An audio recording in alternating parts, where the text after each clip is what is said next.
Hi, everyone, and welcome to the Runelord Legacy, where our group will be playing through Rise of the Runelords. But the caveat is we will be playing in Pathfinder 2nd Edition. Now, to tell you about the characters that they will be playing and also what their characters are feeling, I'm going to toss it over to your newly named Runies. And the first of the Runies is Dawn. How you doing this morning, Dawn? Hey, I'm doing good. Hi, folks. I play Nexon, who is the gnome Stitch Witch of the party. And yeah, she's maybe a little confused by this very handsome orc and not looking forward to the other orcs that have popped out of a room. Ogre, not orc, ogre. That is okay. I am tremendously ugly, so I can see why you would mistake me for an orc. Hi guys, I'm AJ Winters. Tonight I will be playing Cecilia, the cat folk investigator of the group and all-round pessimistic person. Cecilia is shocked at the sight that she is seeing and a little terrified as the ogre came out right in front of her from the other door. So I think I'm very much engaged in combat right now.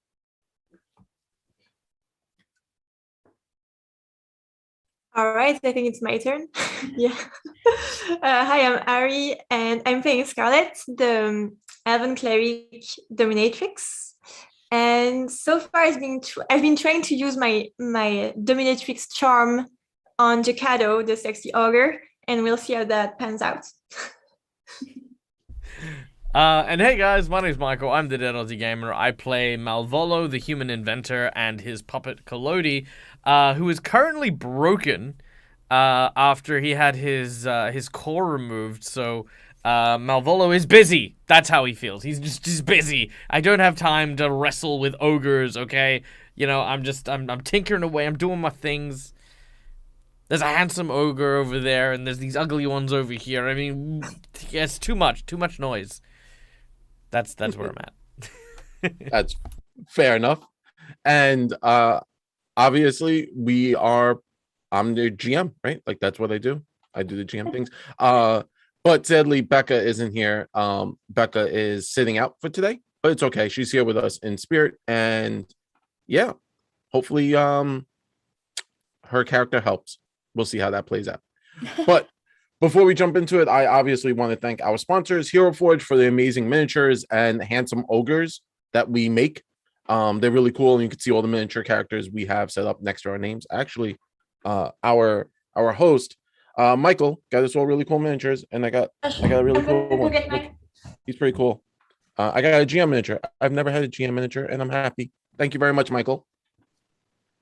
You're very welcome. I'm not gonna lie, I kind of want to make this guy. I kind of want to get this guy printed out, like giant sexy ogre. Giant sexy ogre. Yeah, I'm with it. And with that, we have Hero Forge and Sirenscape with the really cool music that it really adds to the encounters. I like music. Trying to figure out how to do it live without just bringing like an old school boom box, but Sirenscape helps with that. So before we jump in, obviously, we want to talk about how you, our viewers, can interact with us, the players. And there's actually a number of ways through donations. The donations here are super easy. For $5, you can award a hero point to any one of the players or myself, the GM, which also helps. I don't know if you could give Michael double GMs, if you could give him a hero point for being GM last week and also a player this week, but we'll see how that works out. Yeah. They could. For $10, you can award a Sin Boon. Sin Boons are awesome. Sin Boons let characters do really cool magical stuff. Last week, we had AJ open up a portal, a quick travel portal to the Black Arrows fortress, which really kind of sped things up, which was really cool. And it's really cool stuff like that. And you get to see all the little rune symbols that pop up, and they're linked to one of the 7 deadly sins, which also our players are. That's kind of fun. For $20, you can award a golden nat 20. So the players don't have to roll, they just get a nat 20. It's pretty awesome. Just here, I now hit And for $50, it's the Grand Mythic Boon, which awards either a powerful ally or a really cool magical item.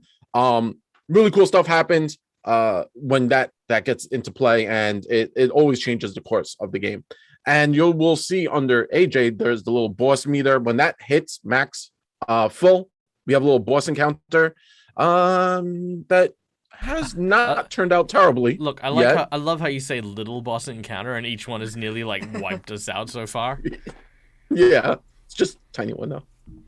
Another one? Did we get another one? Did we? I think we might have. I think we got one at the end of last session, but I'm going to say that we're because I was technically in charge of that one. I will give Jared a little bit of time to prep something for that. Yeah, I got you guys. Yeah. How's a three-headed dragon sound? Oh yeah, perfect, absolutely. There, right? Super simple. God damn it. Dawn's got this. Dawn's got this. Yeah, it's all on you, Nexon. Nexon's got this. Great. But yeah, let's jump into it, shall we? I'm super excited to be back in the GM seat. Our players had snuck into the Black Arrow Fortress after going through an underground cavern with some shocker lizards and having Nyx play bait for a good portion of that, which was kind of cool. They snuck in, they got through the main hallway, right? Like when you run from the gates to the entrance, right? What is that? Like the courtyard. There you go. There's the word. Run through the courtyard. They got to the front of the gates. They got inside. They heard some pounding and snoring. They chose to go with the pounding. Pounding turned out to be sexy ogre named Jakados. Nexon opened the door, looked in, was like, nope, and shut the door. But thank God for Scarlet, as Scarlet turned on the charm and started to ask Jakados where the redheaded lady was and if he wanted to be friends. Sadly, Jakados has a self-image problem, being the most handsome ogre there is. Doesn't like it so much. Sorry. Quick point. I think Jakados is the name of the hunter, the daddy hunter. I think the ogre's name was Jagrath. Sorry, Jagrath. That's what it was. I know what I'm doing. Jagrath. I'm just gonna change this. Jagrath. Boom. Done. Jagrath did it. Jagrath was like Scarlet was like, hey, where do we go? And Jagrath was like, hey, I want to be friends. Let's be friends. And Scarlet was like, yeah, let's be friends. Let's do this. Take me exactly where I need to go. Sadly, that conversation woke up the ogres that were sleeping in the other room, stepped out right into AJ or Cecilia, and that's where we last left off. So now we roll up into initiative, and it turns out to be Nexon. Nexon takes point on this one. Nexon, what would you like to do? Did we already roll it? We didn't roll initiative. Oh, you guys did? Oh, that must be the old initiative, which has Nexon at a 34. But everyone can roll initiative. Scarlet, you get to roll. You get to choose either diplomacy, because you were kind of talking it up. So you can roll diplomacy if you want. I can roll diplomacy? Yeah, for your initiative. Because you were being charming at the time that combat began. Oh. Or you were lying. Or you were lying. Let me see. What diplomacy is? Lying? No, hers was, well, apparently all those charms were just lies. They were just straight lies. Straight up lies. Wow. You should have lied to him. We'll take it. That's rough. That's yeah. But and Cecilia still was trying to pat down her fur from last time. And roll the 1. So you guys got this. And where's Marvolo? Marvolo's not bad. Marvolo's up in the mix with trying to figure out what's going on.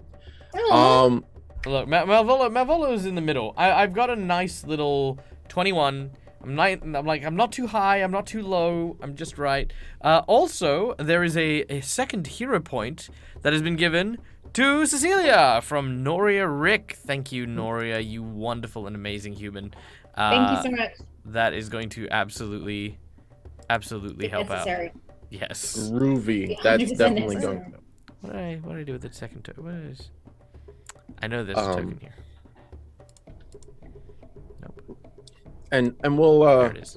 we'll put Rain at the end of combat in case someone goes down, or we'll see what's going on with her. She The might faith- just one-on-one. The faith you have in us is very touching, very moving. I'm very appreciative. Well, I feel like Nexon, who now has initiative, is going to change how I really feel. So Nexon, Yeah, gets Nexon's gonna first. just one-shot all these ogres. You just watch. Oh, You yeah, by herself. mark my words, Jared. Nexon's got this. We don't even need to participate in this combat. No. In Cast fact, fireball. everyone, let's go. Let's just. No, no. Don't leave me. Cool. Yeah. So, Nexon just seeing this ogre bust out the door is going to grab one of her tokens and kind of slingshot it. And just you stay right there, and I'm going to cast Paralyze on Oh, nice. that guy. And he failed. He is paralyzed. So, oh, I can do the. Paralyzed for 1 round. Oh, I grabbed the wrong thing. Oh, it stunned him up and everything. Nice. Sorry, I grabbed the wrong. There we go. Oh, there you go. So yeah, paralyzed for 1 round. And I'm just gonna look over at Celia and be just like, fate's on our side. So you get a nudge fate. Little. What does that do again? So that means if you're 1 away from, like, either critical failure turning into a failure, or failure into a success, or success to critical success, it nudges Shifts you it. over that 1. Yeah, cool. Awesome. And, So that's the my spell turn. goes. Yeah, the spell goes off. You blast him, kind of messing with his brainwaves, like frying him for a little bit, and he gets this large ogre is stepping out the room, yelling about loud sound. Gets paralyzed. It's actually that ogre's turn, sadly. But he is paralyzed. So you notice that he's like twitching, can't really. He's like confused. He's like, oh, ugh. And he's gonna try and stand in the doorway and hold everything up for 1 round because he's a jerk. But that gives time for Marvolo and to leap into action, standing behind you, Nexon. Marvolo, what would you like to do? Okay. So, as Malvolo has been working tirelessly on the repairs for Collodi, he hasn't had the time to finish making a full-blown Collodi. So, taking the small cord that he has, he reaches into his backpack and produces a smaller marionette. This one has no armor, does not have an electric chainsaw, and is just a tiny version of the mechanical puppet. He opens up the center bit, puts it in, and you watch as he takes out an actual key and just. All right, well, it looks as though I'll need a bit more time. Tiny Collodi, go! As I throw little Collodi. So, craft check as a first action. I want to retrieve Collodi as an action, throw Collodi as an action, then I'm going to use my third one to activate Collodi. So let's see how my craft check goes. Could I get full Collodi if I did that? That's a nat 20. I'll give you full Collodi. Yes! As you wind it up, you slam the Collodi drive into this creature, which you weren't really thinking about doing. You were like, screw it, he deserves it. It's Collodi, and you launch Collodi, and as this little puppet kind of flies into the air, it totally like just gets larger. Like think like old school anime, like Voltron, just like pew, pew, pew, pew. And then literally he will actually shout the word Kalodi Punch as he flies, and his first action will be to attack the ogre in front of him. Yes. All right, let's see how you like a taste of this. Oh, it's a critical hit. All right. Nice! As Kalodi flies out and just cracks him in the jaw. We also get a crit card. Yay! Yeah, first one of the evening. That's that's an amazing summoning of Kalodi. Mm-hmm. All right, here we go. 1, 2. I'm gonna go with 3. Bludgeoning, tiring blow. The target is fatigued. Oh no! As he is punched. With his second attack, Kalodi goes, all right, now listen here. I know you guys don't know who I am, so let me get straight to the point. As he flicks out the his buzzsaw blade, it then just sort of revs up as this chainsaw arm then cuts into this dude. Uh-oh. Oh! Oh no! highs and Pascherio. The highs and lows. Oh my god. Okay, so I'm going to die. Kalodi comes in, punches him once, and then explodes. That's it. Oh, can we just make the fumble like he goes back to being the mini Kalodi? Sure. All right, hold on. Let me see what I would have gotten. So 1, 2, 3. I'll go with that. Eat dirt. You fall prone and you're blinded for the next round. So.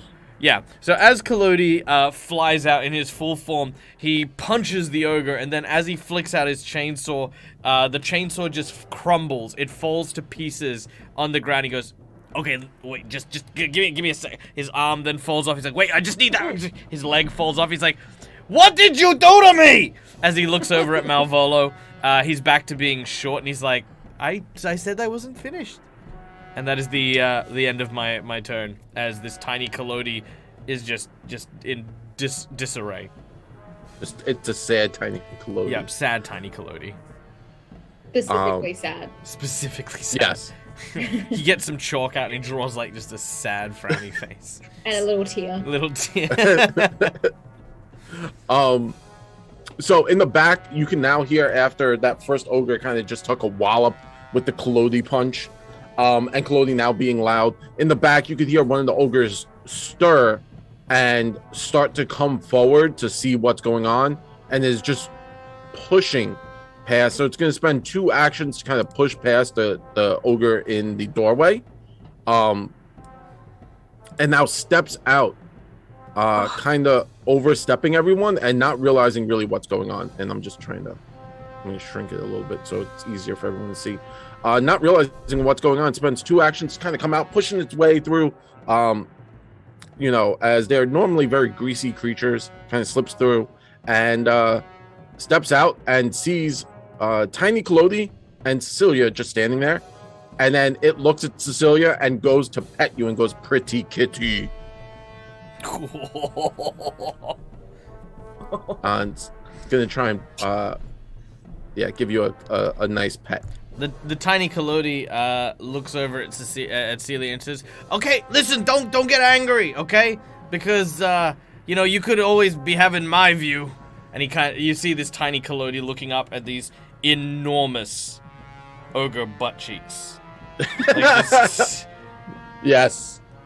Did I get hurt by the pat? It actually missed. As it goes to pet, Cecilia kind of like ducks under it, and you give you're like, yeah, no one pets the kitty cat. So that was its turn, but Jagrath at this point is now, as I can't do the voice because Michael is way better at voices than me. Jagrath is confused as to what's going on. He wants to be friends, right? He really wants to be friends with Scarlet. But also his family is out there now trying to you know, I am so conflicted. The woman that I have slightly gotten to know is now imperiled by the people who called me so viciously ugly. Oh, fate, you are truly a fickle thing. Whatever shall I do? If only there was a sign. He looks around for a literal sign. as Jack, Oh, someone As put someone put kick me on one of the ogres. yeah. As he does look around, it looks like there is a kick me sign on the ogre in the doorway. Prologue Zung. As I did name them. Ah, I see there is indeed a sign. He looks over and he says, "Behold, Scarlet, I shall do something that will make you appreciate me even more than you have already done so. Because I believe in myself now that I previously did not do. So here I go now, Jared, with a character I no longer control. Help me. Yeah. I can only talk. I have no power over this character." He kind of moves forward. As he does, he steps out the doorway, and he throws one of his spinal columns that he was working on, that he was giving to Scarlet. He's gonna launch it over at that ogre in the doorway, and he critically hits him. Damn! Yeah, I mean, Do you see how our love penetrates even the meanest of my siblings? I believe Yeah, in you, that- Jagrath. Your faith inspires me! he is so happy to have a friend that he's just amped, and he launches So pumped. that spinal column, and it just slams into the guy in the doorway, Jesus. dealing a good portion of damage. And then that's his turn. Hold on. He yes. did crit. I just want to say. Did crit? Yes, give me the He card. did get please. a critical hit. Well, you got to give me a number. We'll You're go with telling 3. me like love and friendship is his pre-workout mix? Yes. All right, what's the number? Number 3, please. Oh, number 3. All right, here we go. What does the spinal column do for damage? Piercing? Yeah, Slashing? piercing. Okay. Piercing. No. Point Yeah. down. Target is deafened because it goes through his ear. Oh, Ow! Yuck! Alright, so as the spinal column flies from the hands of Jagrath, as it does so, it straightens into a fine point. As the ogre kind of tries to look around to gain its bearings, there is this sickening squelch sound, and then you watch as the spinal column dangles almost like a set of earrings out of one ear, and the ogre is disoriented and deafened as there is this spinal column wedged into his ear. Gross. Oh, just wait till he tries and pulls it out and makes the world's grossest candelabra. yeah. They're Oh man. Shrek Or style. like very trendy. Oh yeah, it's true. It's Wow. true. Halloween. I could definitely see myself going, to the foreshore, going to one of those op shops and seeing one of those, and just in the shop window. Yeah, spinal column candle. Mm. Yeah, I'd do it. I'd buy one of those. It's so gross. It's so gross. I was just thinking about it. That's pretty gross. So gross. Disgusting.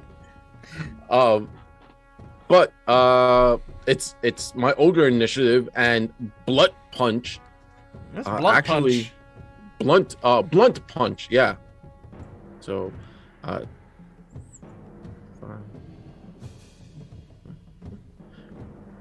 actually comes around. Blunt punch. There's a back door that you guys couldn't see to this sleeping quarters, and kind of starts charging down the hallway, and gets to about here.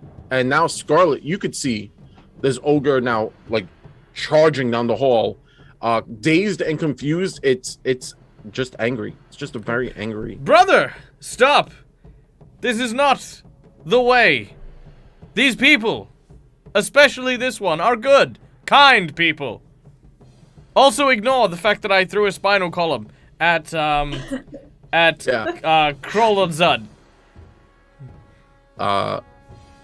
So as it blunt punch kind of comes down right up to its name, just looks at you and says, looks at Jargrath, right?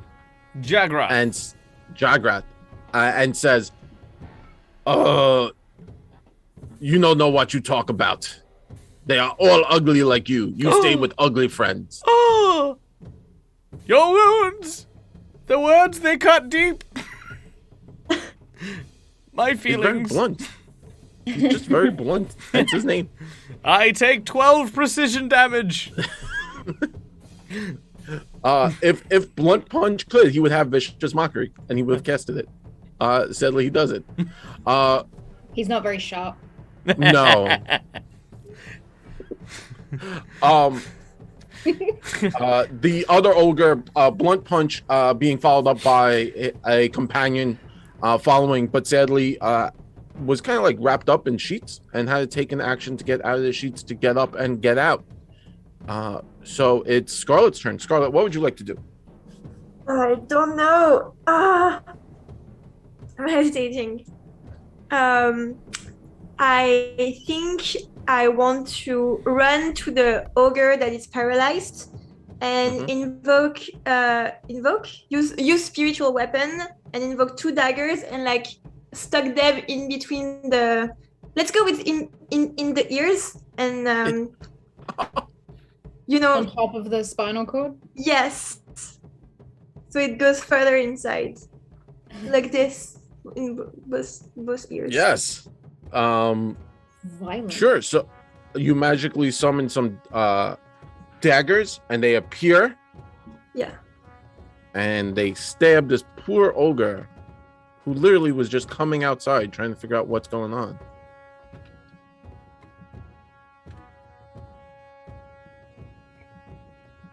Oop.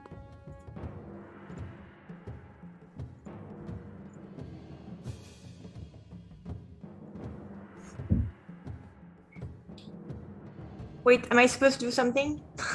Yes. If you cast a spell, you would just cast it, and then. Oh, so this is what you do. So if you go into your character sheet, on the right-hand side, you've got your tabs. Go down to actions. You should I see spiritual weapon. I grab M spell. Okay, so you should see there's a little magnifying glass. Hit the magnifying glass next to the spell, and there should be a damage. So there should be an attack value in there as well, like a melee attack. Yeah, I think that's the one. Yep. So drag that and then drop that onto the monster, and that'll be your attack. Oof. Oh, that hit. Yeah. And then roll the damage onto him. Onto him too? Yep. Oh. 11 points of damage as the dagger slams into the side of its ear. And just kind of get wedges in there and starts to like shimmy around. Oh. Yeah. Hell yeah. This guy's having a rough day. I got the little dagger on the map now. This is what happens when you bully people. Yeah, exactly. I was about to say that. You just woke up. Yes. This is what happens when you bully people. You get murdered. Murdered. Ari and I are on the same page. We're gonna go murder all the bullies out there. All right, fair enough. I'm joking. I'm not homicidal. I shouldn't make jokes like that on the internet. Ooh. But talking about killing bullies, it is Cecilia's turn. Ooh, fun. I look up at the guy that tried to pet me, Yes. and I just slowly take out my crossbow and fire it upwards through his chin. Ooh. Ooh. I love that you guys react. Yeah. I all got the same reaction. Everyone's going for like such vicious shots. Spine through the ear. Oh. See? Jesus. Have we Oh my not God. crit these guys yet? Oh my goodness. And you get a critical card for that one. Yeah, that Mhm. was just my first attack. All right, what you got? Rude. Give us a number. What do I roll? Just give me a 1 Oh, to you 5. just- Pick a number. Oh, 5. 1, There you 2, go. 3, 4, 5. All right. With your piercing weapon, momentum, you gain a +2 circumstance bonus on all attack rolls until the end of your next turn. So, as you take your aim and the arrow flies up, hitting the chin, you notice that the kind of like the double chin that this creature has kind of pads out as he kind of like takes a deep inhale, creating this large surface area, giving you a very perfect target to continue your attacks, giving you this +2 bonus. So is it just +2 to every roll? Attack roll? Yep. So any attack you make, if you look on the bottom left-hand side, you've got your modifier box that's there underneath the chat box. You can just type in 2 there, and it'll add 2 anytime you do it. So you'll need to do that before you roll. But yeah, How do I do? What's the modifier? 2. Roll? Just click on the box and press 2, and then it'll increase your roll by 2. What? I don't see a box. So underneath the chat box on the far bottom left. Yeah. Shoot. Oh, yeah. Got it. Yeah. Okay. I fire off the next 2 to try and make it into a perfect necklace. Hey, there you go. You getting there? That hit as well, so more damage. And the last one.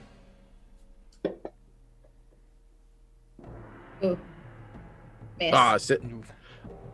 Yeah, the last shot kind of whips past as he lifts his head from the first 2 shots in the neck. Would a 12 have hit? Because Because I have Let's fate on my side. you do have fate on your side. A 12 would not have hit, sadly. Shame. No worries, that's my turn. Caused a lot of damage through his neck. There you go. So Rain is actually going to move down and kind of take up a defensive position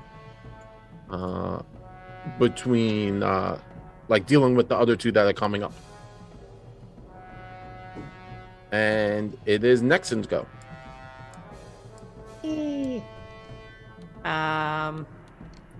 Right. So Nexon is going to kind of flick out her hands, and you'll see like little needles kind of appear at the tips of her fingers. And I'm going to attack the back of this guy with my Eldritch Nails. Hey, there you go. That's a thing I have now. And it will 21. hit. So that's 7 points. Oof. Slash. So you scratch into his body, and he lets out a piercing scream. And well, we'll try that again. Let's see if it work.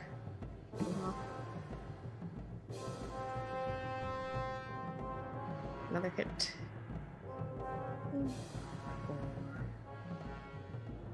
6 damage. And then we're gonna kind of be like, just in case, and snap out and cast shield, so the kind of spider web shield Yes. will pop up. That was a good choice. Now goes the poor guy in the doorway who's got a candelabra, a spinal column in his ear, a dagger stabbing up on him. He lets out a roar of pain, and he kind of pulls out the spinal column, and he launches it back. At the most handsome ogre that you've ever seen.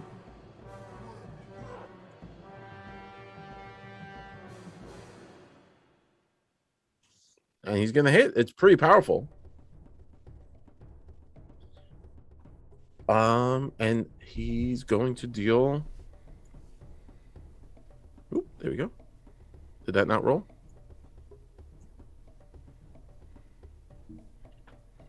Eight points of damage. Oh, Oh, I'm dying. that's it. He's gonna like, nope, I'm all done. I've tried my best. He does this whole death scene. Yeah, he just drops Go on it without all me. in his chest. And then it's going to turn and try to eat baby Kalodi. Is that what we're calling him now? Baby Kalodi? Baby Kalodi. Don't you call me baby Kalodi. Okay, now listen here. If you try to eat me, I'm gonna smack you. Don't you? Don't you open your. He's grabbed Kalodi, and so his last action will be to swallow whole. He will swallow Kalodi whole. Oh, Now is a good time for Kalodi exploding. Yes, as you are in. It grabbed up Kalodi and it starts to try and like swallow him like a duck. Like a duck. Ducks don't chew. They No. just swallow I things get whole. what you meant, but I thought that the ogre was swallowing ducks. Like that's like Oh, like as he would like you swallows a duck. Like ow. Yeah, all right. That's just a common thing for ogres. Yeah. Yeah. Quack on the You way know. down. Yeah. Ogres got layers like onions and also swallow things like ducks. Marvolo Kalodi go. Malvolo looks at the ogre. Malvolo looks at Nexon. Yep. Malvolo looks back at the ogre. Malvolo takes his switch. Bang! 4d6 points of damage as Kalodi explodes. Yeah. It's gonna make a lot of Roll it. noise. I do apologize, ladies and gentlemen. I don't quite know how to fix that, so I'll figure it out. There you go. All right, so that's 11 fire damage. He can make a reflex save, I guess, but Nah, he's already in his mouth. huh? Internal reflex save? Yeah, that's it. Yeah. yeah. Internal. He blocks with his liver. His kidney comes up to defend him. Yeah. So as Kalodi's eyes kind of light up inside of this creature, everyone on the outside starts to see its skin start to like quickly bubble, and then there is this massive explosion as basically the upper half of this ogre just pops off, and there is Kalodi's little legs like kicking still. With my third action, I'm gonna get Kalodi to act. Yes. And Kalodi sort of.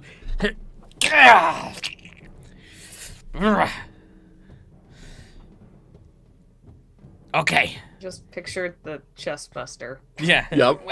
No. Okay, that was very uncomfortable for the both of us. Now, your turn, big fella.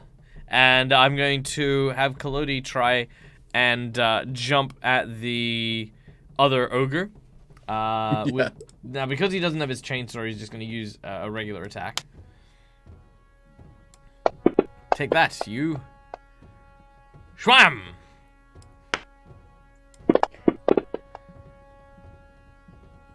Oh no! As Kalodi kind of like chest bursts out of the ogre, the first ogre, and then launches himself, he punches the one that tried to pet Cecilia, and punches him right in the eye, or punches through his eye as it was, and the creature kind of stumbles back and starts to fall down. Nexon, please make a reflex save to jump out the way of a collapsing ogre. Oh, that's not good. Oh, That's maybe. that's great. A 20 is fine because you see the ogre kind of coming down, and you jump to the right. You quickly just jump to the right as the ogre hits the floor with Kalodi's stuck inside of it. Yeah, and Collodi's basically gonna once again like and I'm just gonna lay into this ogre a bit more. He didn't like being eaten. No, it was gross. 2 ogres down. Jagrath, at this point, having taken a small amount of damage, is now reeling with pain and agony as he is more of an artist he's a lover, not a fighter so much, and he kind of like steps back towards the back room, reaching out and declaring his love, eternal love to Scarlet as a new friend, and he's like, I'm sorry, the pain. Could Jagrath maybe try to like sacrifice his life for Scarlet? Yes, that is more than enough. All right. So Jagrath turns to Scarlet and, looking over his wound, says, "My dear friend, it has been a short period of time, but I feel as though I have known you my whole life. Remember me for how I am. Go! I will be fine. I shall hold back my incredibly handsome brothers. Head down the corridor. There's a flight of stairs that will take you where you want to. But leave! Leave now! Before I change my mind." And with a single tear that sort of... And he's Yes. legitimately moving in slow motion. Like, he's not... It's not actual slow motion. He's just actually like... And I'm yelling, "I'll never forget you, Jackson."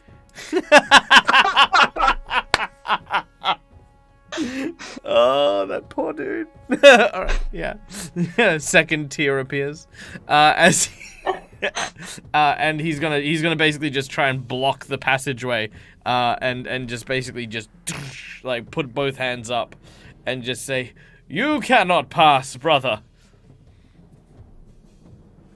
I shall not let you." Blunt punch is like, stupid ugly ogre, we should crush head when you were baby.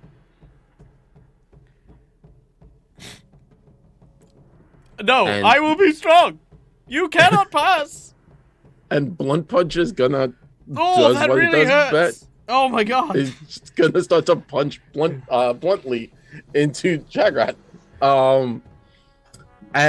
Yeah. So what would the party like to do? Are you guys gonna stick around to help, or are you guys gonna kind of run down the hallway? Run. I think. You wanna run? Well, he's told us where to go. I'm not like... Yeah. Okay. And Let's run. Yeah, Malvolo goes up and like he goes to pick up Collodi, but Collodi is now covered in blood. So he sort of goes to pick it up, and he then doesn't. He goes, okay. Come along, Collodi. Come on. Don't you whistle at me. Look, if you gotta keep making short jokes, I'm out. He pulls himself out and runs as we head that way. Can I quickly grab the map that Jagrath made of the on the skin? Can you In quickly? his Yeah. You So I can quickly grab the Skin map. the horrible. I go to grab the map, but then I tell Rain, "Can you grab that for me because it looks disgusting and I don't want to touch it."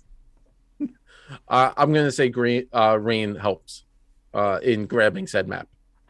I feel like Rain would help.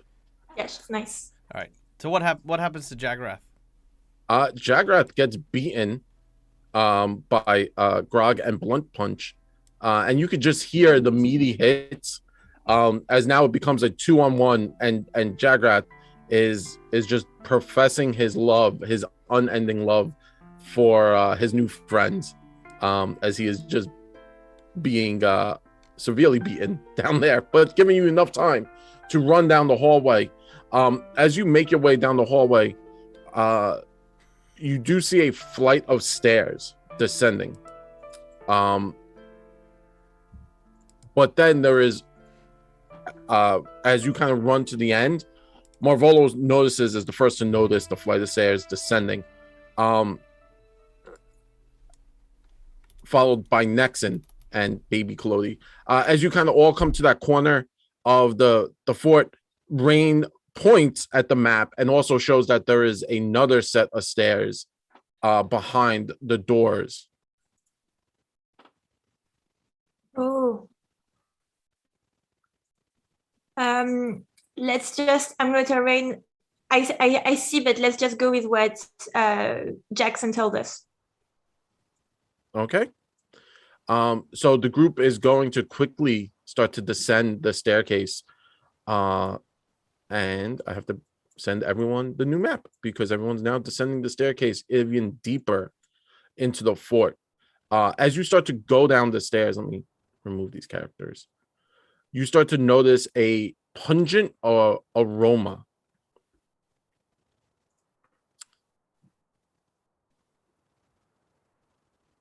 You come down the stairs and it starts to reek and it becomes very cold as you go down.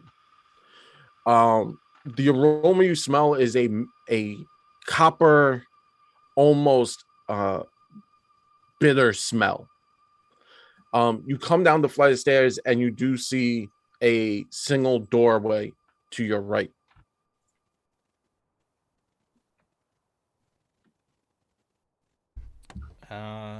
Do we have a map for it? One moment. My Fantasy Grounds is taking its time. I can't help but think that it was kind of quite noble what Jagrath did for us. Maybe not For me. all of these. Well, okay, yes, for you, Scarlet. But perhaps this means that not all ogres are that bad. But then again, he was making that human flesh artwork thing. He made accessories out of spinal cords. That is. Let's just say there are gray areas. I think they're not gray. I think they're pretty red. I'd say Nexon red, bright red, like glowing red. Well, yes. The color of the blood still on those spines was quite red, but I do agree with Scarlet that perhaps maybe there's a little less black and white going on. Well, I don't know. all right. Well, let's always remember good old Jackson as he was. Yeah, He was a good lad. Yes. Very He's a beautiful, very sculpted. I shall never forget his pecs and abs. Is that all you noticed? What? Is that all you noticed? Is No, his Abdominal. biceps too, and his like sculpted jaw, and yeah, I noticed all that stuff. all right. I keep walking. Okay. Did that work, or is the lighting No, still no, a problem? Yeah, no, that'll work for now. All right. Malvolo goes up to the door and will open it. As you grab the lock and start to open, a situation quickly happens. Can I get a reflex save? From all of us? No, from Marvolo. Please, no. Okay. Actually, I have a decent perception. Do I? Maybe. I have a perception. And it is 16. As you reach out and start to turn the door handle, there is a quick smell of ozone as I'm gonna get electrocuted, The- aren't the door handle lights up. I? He thinks And that because I know what traps smell like at that point. Like being the trap smith, I'm like, oh, I'm about to get electrocuted. yeah, and quickly the door handle lights up, and an electrical jolt jumps into your body. Because you wear gloves, it does lessen the amount of electricity coursing through your body at this point. So instead of being the 4d6, it's only 2d6. Okay. And you did pass your save, hence the half. Ugh. So it's Oh, only 12 points of electrical damage as that runs through your body. All right. There's just this sizzling smell. It's just. Ow. Oops. Why would they trap these doors? There are giants here. Stupid giants. This is clearly somewhere they're not allowed to go. That was a discouragement. It could have been a lot worse, but I think from this point on, I'll be a little bit more careful. Just a little. That might be smart. I'm going to tend to my boo boo.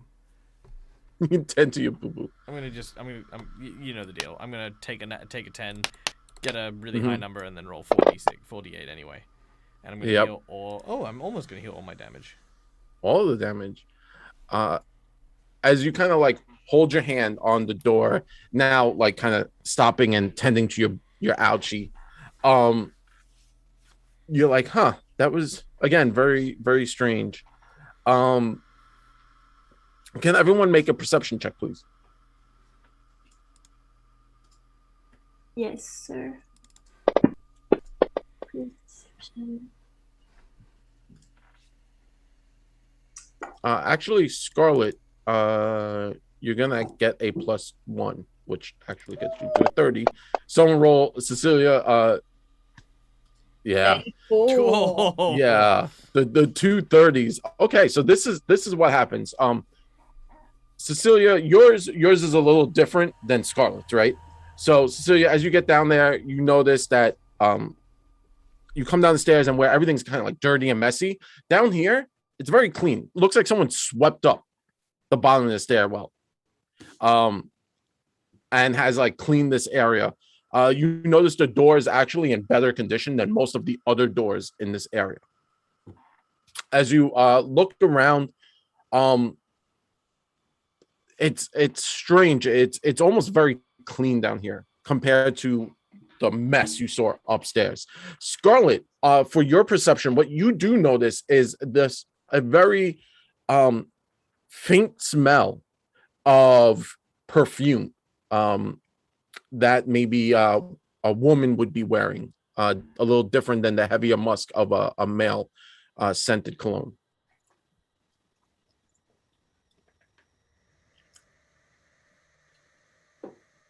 Do I recognize the kind of fragrance that are in the perfume? Sure, it's you have like it's orange and maybe like a mint, like an orangey mint smell. So it's very light. It would be something you would wear. You know, this is kind of part of your profession. It'd be something you would wear in maybe a spring or early fall smell. Okay, so I smell and then declares, it smells like stuck-up bitch in here. Well, that was How unnecessary. I precise. just failed to see the trap. I don't see why we've resorted to name calling. I mean, No, not you. I smell the strong smell of a woman who I'm not going to like, because those perfume are, I can smell her perfume. It's a little bit too close to my kind of perfume, and I don't like it. I will say bet that's Lady Ursula. What? I'm sorry. The lady we're looking for. I think that might be her. Mm. What was her name again? Uh, Usaria? Mm-hmm. Usera. Right. Well, it is unbelievably clean down here in comparison to everything upstairs. So That's not a difficult thing to compare to, given that there are ogres upstairs. yes, but it also implies that the ogres don't come downstairs. Yes, that's in the electric trap. Yes. All right. Collodi, come. You're going to open the doors from now on. I'm too Entering small. into I'm too small. I can't do it. Don't get smart with me. entering into the room, you now see a beautiful redheaded woman sitting at a table. She looks quite startled as you enter Marvolo, and she tips over her bottle of wine. She quickly goes to pick it up and she says, "Well, hello there." General Kenobi. Oh, sorry. Yeah. Hello. Might we presume that you are Assyria? You could presume whatever you want, honey. Don't call me honey. Oh, Can I'm call me sorry. honey. Well, yes, I am. I'm just trying to figure out who are all you. We well, are the Roonies. The Roonies. Yes. What is a Rooney? Is I- that cat people? What? I believe that you are well acquainted with, and I will reveal the 7-pointed star tattoo.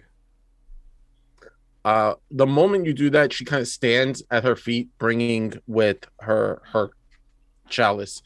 She takes a sip of it and steps forward towards you, Marvolo. Oh no. As she does, she kind of looks over your hand, says, "Huh, interesting. I was not expecting anyone else. What master do you serve if you have that tattoo?" Well, I think you know.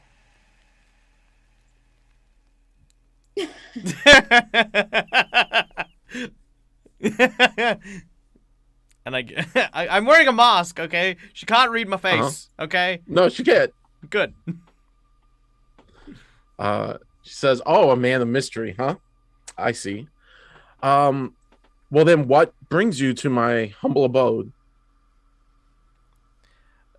We were attacked by creatures. Mm-hmm. Creatures from elsewhere, shall we say. They only seem to attack and cause havoc when influence from the old empire is around. I'm gonna move around so that other people can come in. No, it's just Marvolo now. Please help. Please don't leave me here. I have such low charisma. Someone help. I am also the really anxious one. I'm this close to having to need a bag just to. So he's trying to hold strong. Yes, and we have come to investigate the source of the disturbances. Disturbances, you say? Huh, interesting. And then she takes a sip of her wine. Cecilia, can you do me a favor and make a will save or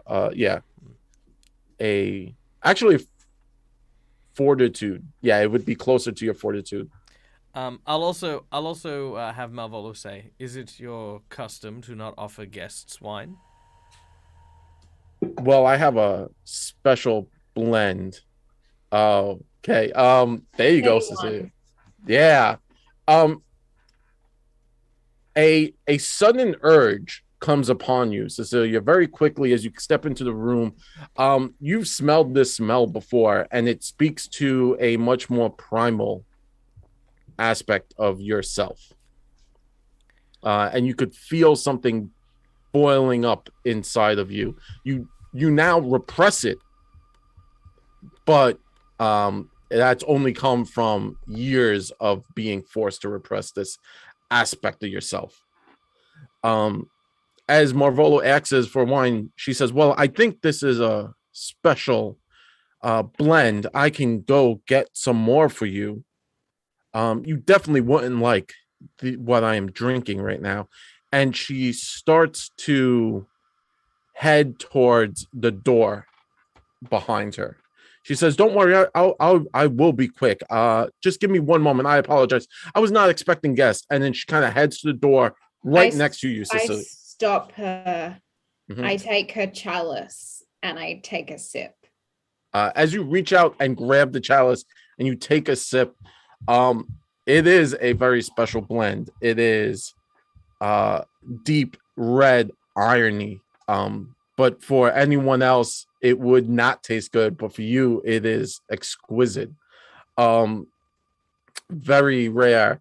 And you can feel something growing inside of you, and like the hairs on your neck start to go up a little bit. You know how like a cat kind of puffs up a little bit when they're about to get angry. Does Cecilia do the pounce wiggle? You shake your shoulders. I would, but I'm not gonna pounce on her. Okay. As she sees you do this, she goes, huh, interesting. That was unexpected. This is all unexpected. And I feel I am again taken without knowing what is going on. I have the Runies in front of me, but I'm very confused. I see one of you have a mark of the masters, but you have yet to say who you serve. Who do you serve? Who do I serve?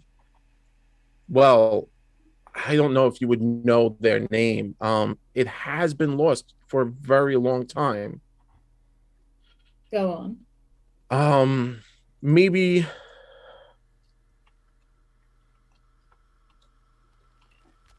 I don't know. Cars Zug. I hate saying these names are terrible. I hate when they just put vowels next to each other in the Z. Karazog, Zug.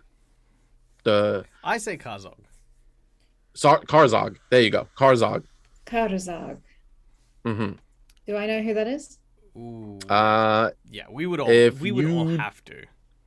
Yeah, if since you are all from the old world, you would know that is the Runelord of Greed. And do we like this guy? Or Not particularly. The Runelords were it was Rain's kingdom's king, basically. Mhm. And they were they were basically drunk with power, gained from magic more than anything else. Each of them were the pinnacle of magic in a particular school.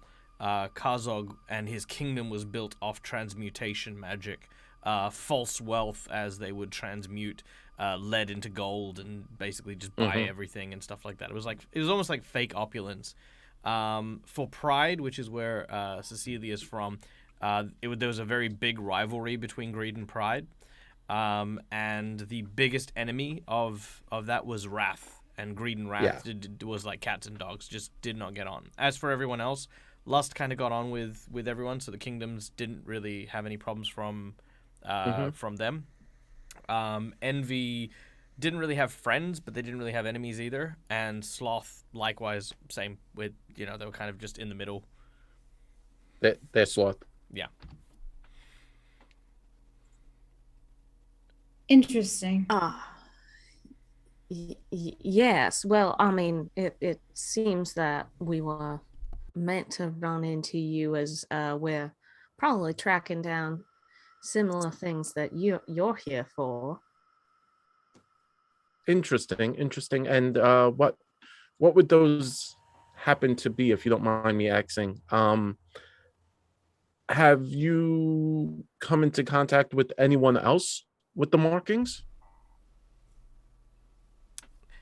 We have come. I feel like I want to insight her. Is she alluding to the gentleman that we have found her mark on? You could make a perception check to insight her. I'm gonna wait for that to happen.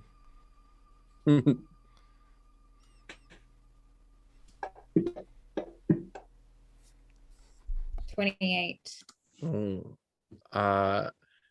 She could be. She probably is alluding to. She's just trying to feel you out. Like at this point, you both are trying to feel each other out. She doesn't understand how you've gotten here so quickly. And additionally, how you got past everyone. She saw the marking from Marvolo, but you could tell she's just trying to figure out what you know before she plays her hand. I would like to whisper to who am I closest to? Nexon, probably. Yeah, Nexon. it would be Nexon. I'm gonna whisper to Nexon. I was fully prepared to hate her, but she's so gorgeous and powerful, just like me. I can't help but relate. Hold on. And then I step. I go towards her and say, I'm gonna say that I'm bisexual, and so I'm having a crush on her at the moment, and so I go very close to her and ask, so what's a place like this doing on a beautiful woman like you? And I wink. She looks at you, and then she also looks at Cecilia, and she says, this is very very interesting. You know what? This is not the place for us to have this conversation. It's dank and it's dingy down here. Allow me to go. I could grab a few bottles of wine, and then she hands Cecilia the cup, and she goes, you could drink this, honey. I see you. And she's like, I'll go get us a few bottles of wine, and we could go to my normal room. How's that sound? And then she kind of looks at you, Scarlet. She's like, and then we can have more of a private chat with each other. I like where this is going. I can give you a hand with those bottles of wine. Oh, don't want to accidentally drop one. You know, I would be a poor hostess if I let you carry anything. And the Roonies, and then she gives you that like side eye of like, I have no idea what that means. And then she's like, don't worry. Please, I will be right back. And she steps into the doorway. Yes, go ahead, Nexon. I mean, Nexon's kind of trying to like follow behind, get right next to her. Doesn't trust her. Yeah, can I grab her wrist and just hold her there? I push Cecilia and Nexon and say, get away, she's for me. And then I try to grab her. So as everyone kind of lunges at her, I don't go anywhere near. Excluding Marvolo. Want to point out, Collodi might try to get in on all the fun, but Marvolo is just no. Yeah, I'm gonna keep my distance. Excluding Marvolo, she kind of her hair and her eyes change. Her hair stays still very red. Her skin is very pale. But now it kind of flares out like almost like a Medusa. It kind of comes to life and starts to move on its own, and she takes a wisp form and kind of you all grasp through the wisp, and she maneuvers back into this other room, going through everyone's grasp. And we're gonna take a quick second as I set up a boss encounter right here. This is the boss encounter, A, for the level, and B, for everyone doing things. So it's gonna be a little bit more difficult. So just give me one moment, and I appreciate you. I appreciate everyone. Just gonna add some tokens to this map.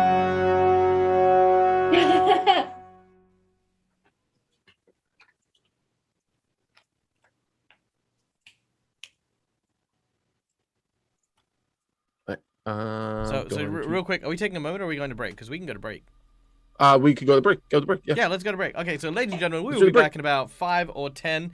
Do stick around as we return for our boss battle, which of course comes very courtesy of you, the wonderful audience members who support the channel, who support everything that you do, and these wonderful people who are very, very grateful, and we thank each and every one of you for all of your love. We'll be back very, very soon, so stick around. Yay!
Hey, welcome back, and thank you for waiting around. As you could see, my party is talking to possible some kind of creature. They don't know what, but from this picture, you could definitely take a wild guess as to what it is. They reached out to stop her from going through the gate, and she misformed, which is definitely disconcerting for a few people. But with that being said, we see this really cool Hero Forge mini, and I think they're super cool. Michael got me one, and I can't stop grinning. It's sitting on my table, and I love it to death because I've never had a Hero Forge mini. I buy all my players minis, and I've never gotten one, and I'm so happy. Thank you very much, Michael. Yeah, I don't think I've said that enough. Oh, and now she's got vampire teeth. Oh man. This whole time she was she was the enemy. Oh you my guys god, they're all vampires. They're all vampires. Technically, Cecilia does have vampire teeth. Yes. That's true. It's That is very true. It's the spooky episode. So are we cool? We're cool. Everyone's here. Audience is here. Again, thank you very much, audience. This is all thanks to you, actually. The things you guys are about to deal with is because of the audience. The audience did fill up that boss battle. So welcome to the boss battle. Yeah. She wasn't supposed to be a creature like this, but she is now. As she turns to mist and kind of just uses this form to get out of everyone's grasp, she dissipates into the back of this room. As she goes in there, she starts to laugh and she goes, well, Roonies, it seems that I have to play my hand. It would have been nice to get to prolong this exposure with each other, but sadly, good things have to come to an end. And then she gives Scarlet a wink as she pulls a lever, and you can hear chains slowly going up. And as that, you now hear hissing and slithering as coming out of these gates are these massive beasts.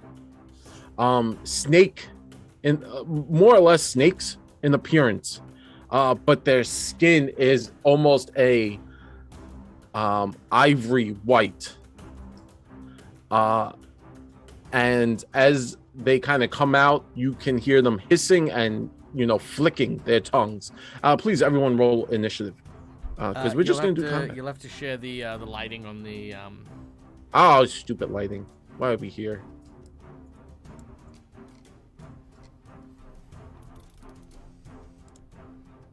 Did that work? Can everyone see? Nope. You fools! How's that work? Nope. Oh, well, I can see, but you need to. Yeah, there you go. Oh. Yep, Yeah. that's it. Yep, perfect. Got it. Figured it out. I don't like snakes. You I don't like anything. That's true. I like snakes. You do? Why does Well, that maybe if surprise me? They're great for pit traps. you They are. live in the right country. That's true. Ooh. Oh, I love snakes. Whoa! Yeah, actually, real talk. I do love snakes. I think they are adorable. Like, I legitimately think they are the cutest things in the world. Like, if you Ball python looks like puppies. they do. I get it. They do. That is true. I like that. Everyone's like, snakes are cool. These aren't cool snakes. They might be. They might have breath weapons. They that are look cold. vicious. They do.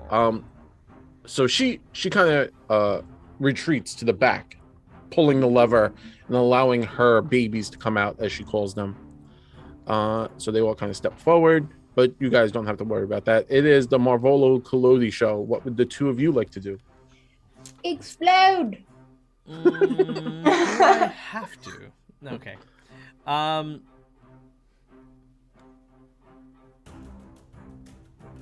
This There's music. nowhere. There's okay. Right?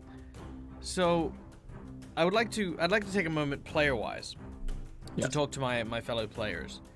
So this is a boss battle.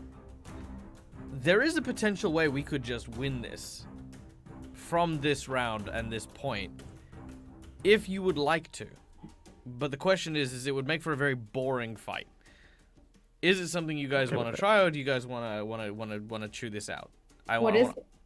So What do you have in mind?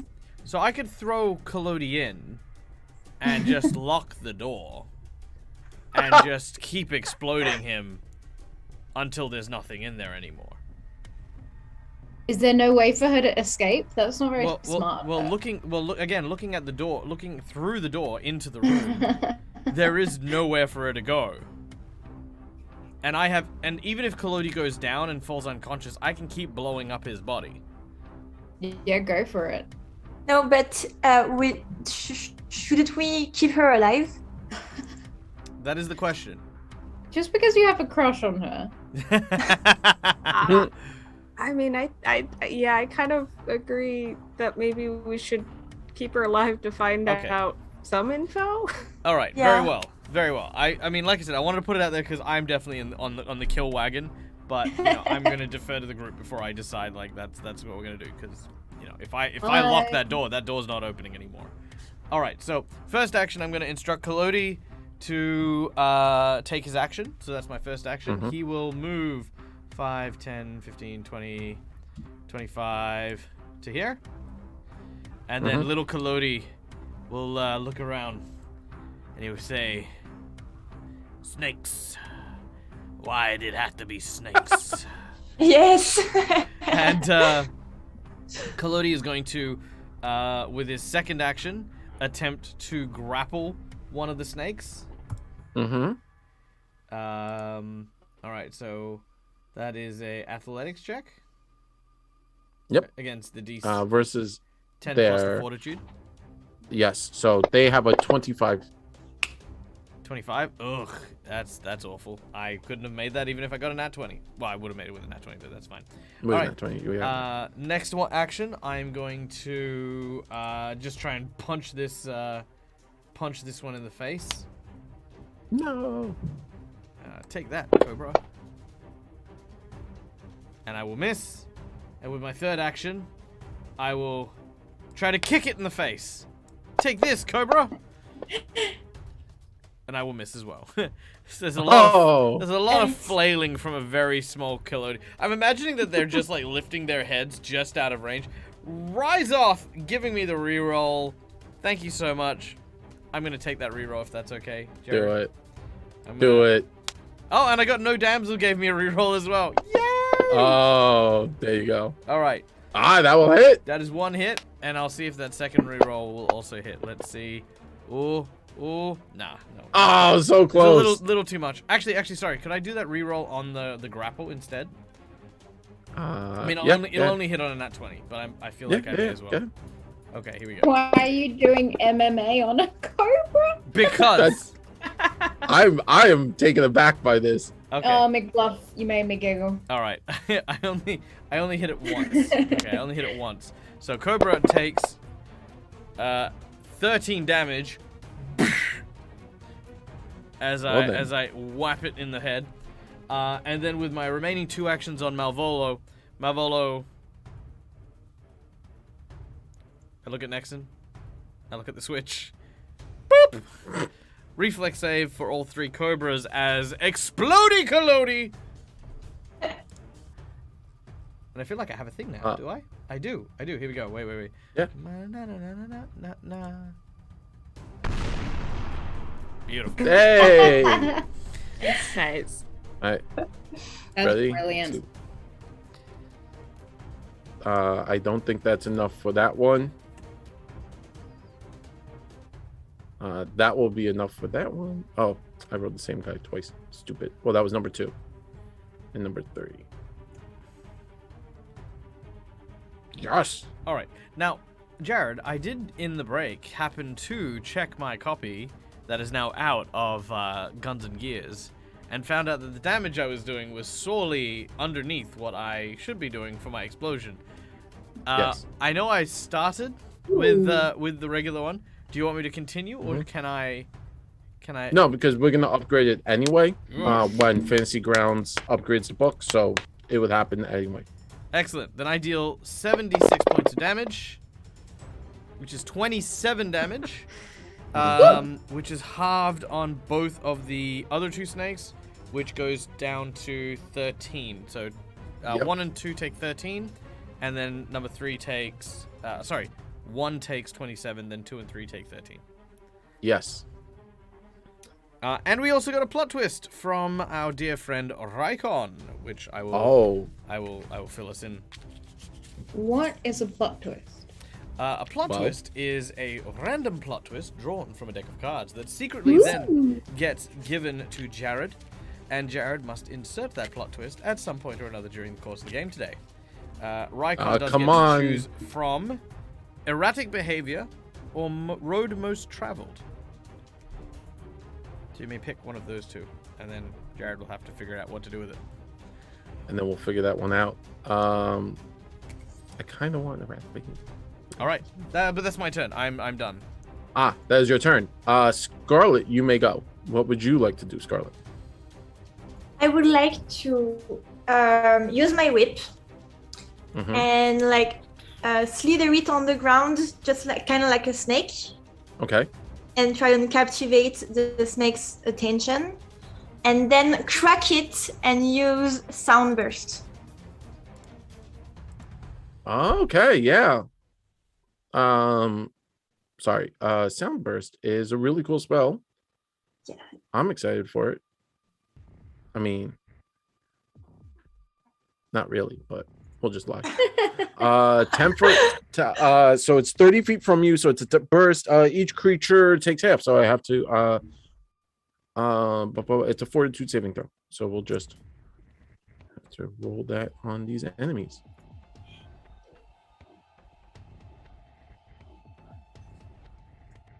I don't think Kalodi gets hit with that, right? No. That guy saves. That guy fails. And one more fail. Yeah. I think Kalodi might get hit by it. Possibly. Maybe he's too short. Yeah. You know what? You know what? I've actually had players do that where you can pick where the spell is. So a lot of them will with like short and like players like, oh, a halfling or a gnome, they'll be like, I'm gonna put it like a foot above the gnome's head and just have it go off. Nice. And they're like, okay. I'm always cool with that. Let's go with that. Beautiful. Yeah. Okay, so wonderful. So the explosion, the air ripples around as you crack this whip. Poof, explosion of sound right above Kalodi's head. Kalodi kind of like ducks down. You know when you're shocked, like a sudden sound happens above you. And my snakes are sad. They're sad snakes. They make sad snake sounds. I'm not sure what that would be, but they do that. I feel like you could demonstrate. I also noticed that their health is still remarkably green. Yes, their health is remarkably green. I don't like that. Not good. So with that, Scarlet, you still have one more action. Soundburst is 2 actions. You have one more action. Would you like to move forward and maybe get in the room with the giant snakes of doom? No, but I would like to try and use calm emotion. Okay. So you're going to try to calm them, make them feel better. Indeed. Aww, sad snake. Yeah, they make less sad snake sounds. So calm emotion is a little smaller. It's but it has a higher range. So you can only target one creature with this one, even though it has a 10-foot burst. You might be able to actually get the Cobra 1 and 2 if you target it properly. You're gonna calm their emotions. Let's see how this works out.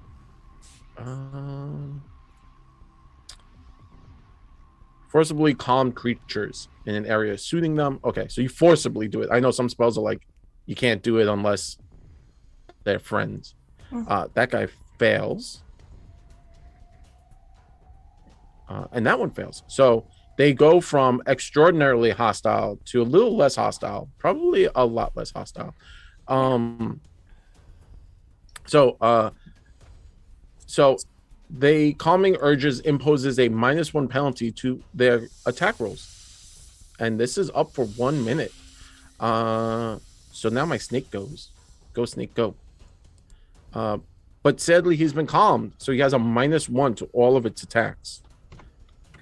And by sad, I mean I don't know how sad that is, but it is going to lash out as Lucira snaps her fingers, and the cobra lashes out with its fangs. It's going to move, so it's going to spend 1 action to kind of get in the hallway. Pretty large. It takes up most of the hallway, and it's going to bite Clody. Oh, it bites deep into Clody's body. Collodi, being a robot, is it doesn't take any of the poison. I was gonna say, I swear if I get eaten again. All right. You probably will. Yeah, sounds about right. 1 to 5, Jared. We'll go with 5. 1, 2, 3, 4, 5. It is a piercing attack, I imagine. As the Emperor Cobra rises and arches its neck backwards, it launches its attack with a fierce velocity as well as strength. Rather than biting and sinking the teeth in, the actual teeth penetrate through the chassis of Collodi, knocking him prone to the ground with the sheer impact as he is blown back by the heavy hit. Now we're gonna move him back 5 feet. Yeah, these are fairly large creatures. Good. Yeah, they're not cool. But he falls prone. Chloe falls prone on the floor. So this is up to Marvolo. Would Collodi like to make a deception check to act like he's dead? No. Okay, I was just giving you the option. Collodi wants to. Collodi's like, is that all you got? Nexon, you see Collodi get thrashed and tossed into the back of the room. It is your go. What would you like to do? Nexon is going to kind of lock eyes with the woman with the red hair and just say, "Oh, honey, is that the look you're going for?" Oh, dang. Agonizing despair. Oh, damn. Critical success. Oh, no.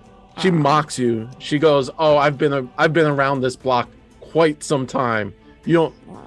I don't even worry. Can I throw something back in? Yes.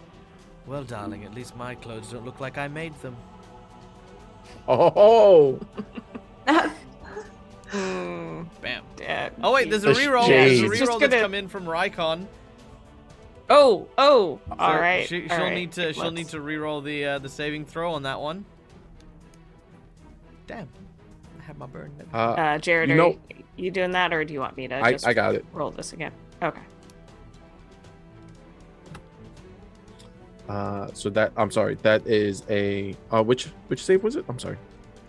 It is a will save. DC 24.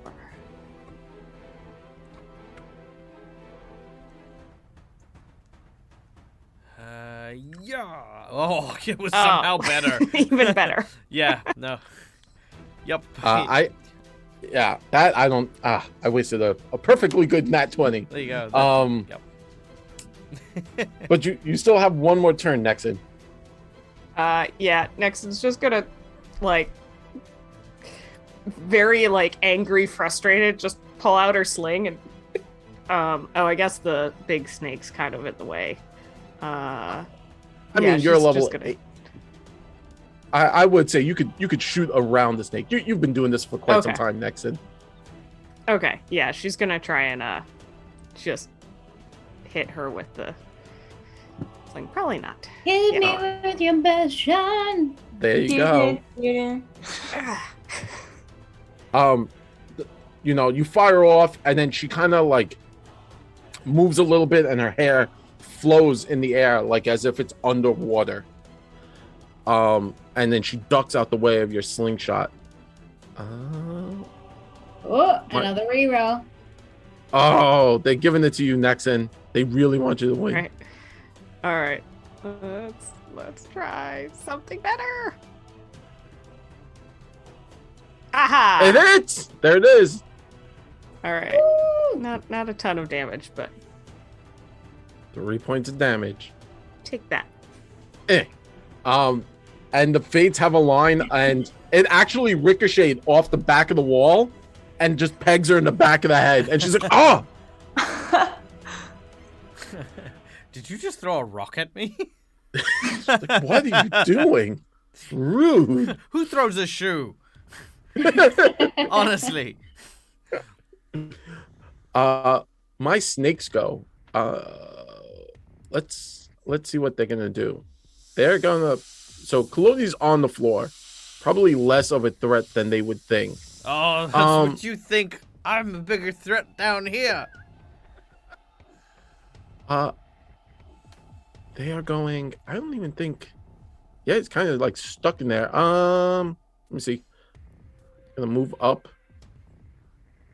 and then it's gonna bite his ankles. Yeah, it's gonna. They're going to. This one actually, this cobra is gonna. You know what it's gonna do? It's going to wrap itself around Kalodi. Hey. So it's gonna make an athletics check to wrap Kalodi up and grapple him. There's a 25 win. This is 10 plus my fort. It just makes it. Wow, there are some very aggressive snake sounds. Mm-hmm. So Kalodi grabbed. Oh, that's the wrong person. Oh, and that's the end of that turn because it's grabbing up Kalodi. Next snake is going to step forward, and you guys can't really see it. All right, I'm just gonna slither out. Gonna step up. Now it's a snake mess in there. Cecilia, what would you like to do? Cecilia is going to step in or just sidestep to see through the door and fire off a few arrows at the snakes. No. Yep.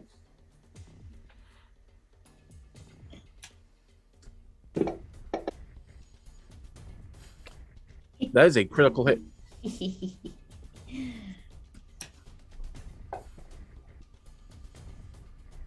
Oh, damn. Not like this. I choose two, my lord. Pick two. Number 2. 1. Yeah. With a piercing damage. Well, I'm going to throw that away because it's a leg wound. That one's an armor damage. Just one leg. Stand aside. Your arrow flies through the air and strikes the cobra directly in its hood. It shakes its head to try and break it free. In response to that, you are able to push it or move it 5 foot in a direction of your choice. Where would you like to move it? Oh, I'll push it straight into its brother. No. And then I will fire at the one it just fell into.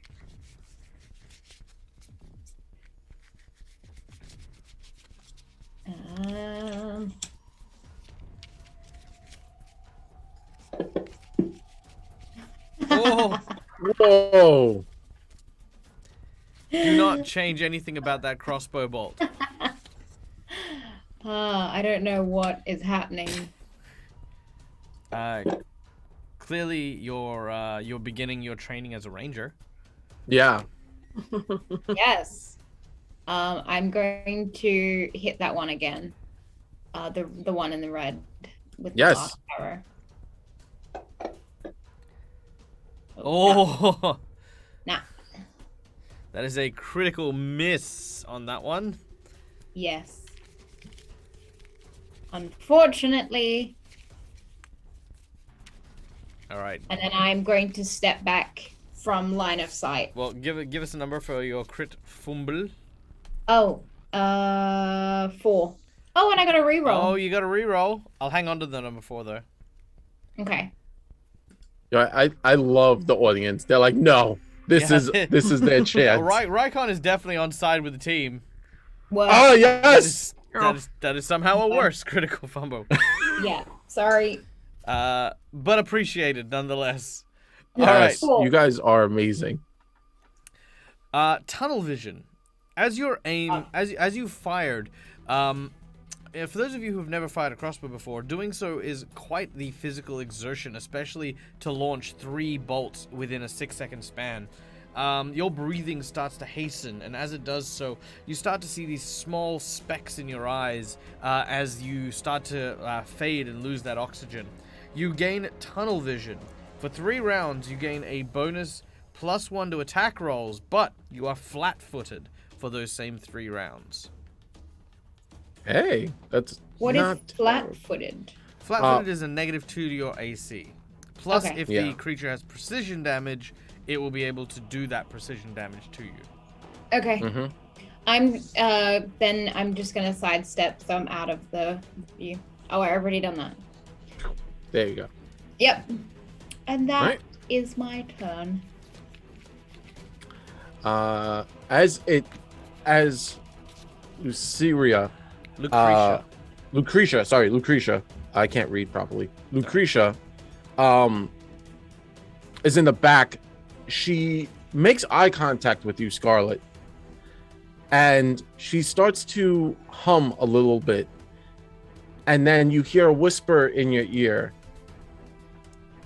and she whispers, "Come, join me," and she casts the spell Dominate. The She's dominatrix becomes the submissive. Yeah, she's going to try to dominate you. I think I've got something. Can for this. I attempt to counterspell that? Yes. Oh, the first counter spell. I think in a long time I will. or ever. Yeah. Yeah.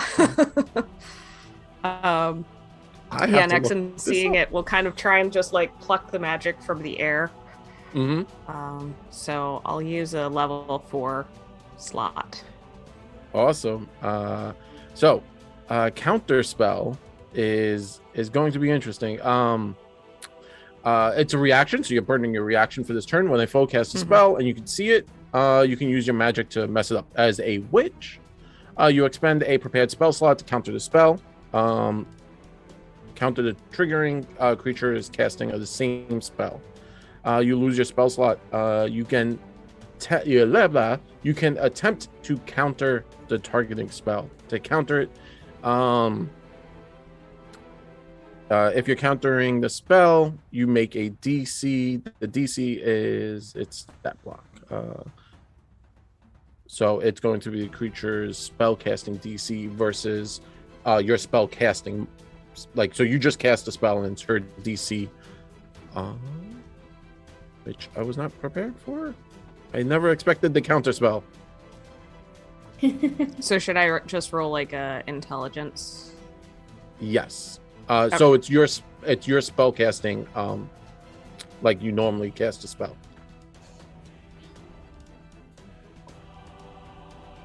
Oh no, that was not. I'm gonna use my hero point to re-roll that. Yes. That was bad. Ha! Oh, there it is.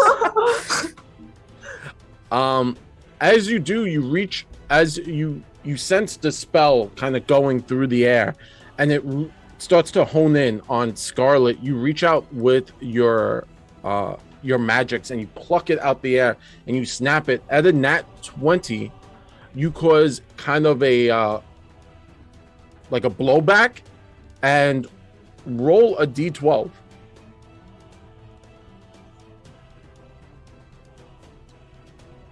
8. 8 plus 4, 8.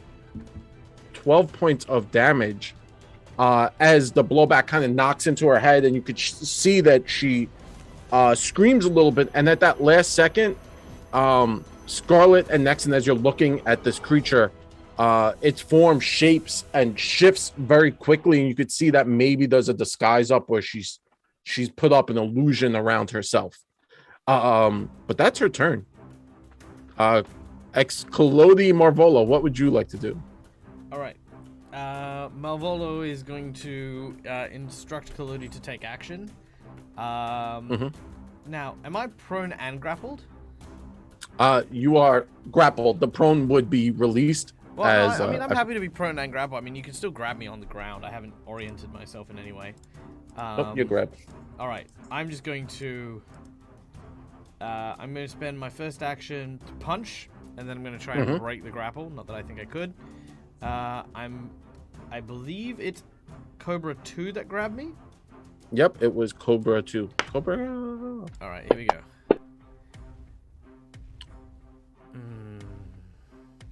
I'm gonna burn my my hero point right there. Just slide that away. I do not want that fumble, please. Do it. I swear to God. All right, there we go. Much better. 29. That is more than enough to break the grapple. Oh no, I'm punching for the. Oh, and to punch. Yeah, sorry. So that's a punch one. Now I'm gonna try and break the grapple. And this is at a -5 because it's technically an attack action. All right, and I need to get 25. Yes. All right. Well, basically, I need to get a nat 20. So nope. So close. And then with my last action, I'm going to just continue to struggle. Not that it'll do anything, but let's give it a good old go. Nope. Colodi, -2. Colodi is stuck. There you go. And then Malvolo will... badoosh, as I'm going to explode him again. Explodey Colodi. Explodey Colodi. Reflex saves. Yes. All right. Oh no, that's not great. 17. So that guy failed. Come on, guys. Come on, snakes. Be snakes. Do snake stuff. Oh, dang. I had that nat 20 and that was it. Okay, so the Emperor Cobra 3 will only take half of 17. The rest will take full 17. There has been another reroll. Reroll the damage. Oh, reroll the damage on it. Hey, there you go. Okay, very well. Here we go. Rolling damage. That's better. 26. 26. Nice. That's way better. All right, so that's 26 damage to Cobra 1 and Cobra 2, and 13 damage to Cobra 3. All fire as Colodi explodes. E. All right. So as you explode, the Cobra that Cecilia had knocked back into its brother, and then it kind of fell prone. It was laying in the wrong spot, and it explodes, and it explodes the Cobra into two pieces. Two large chunks go flying left and right.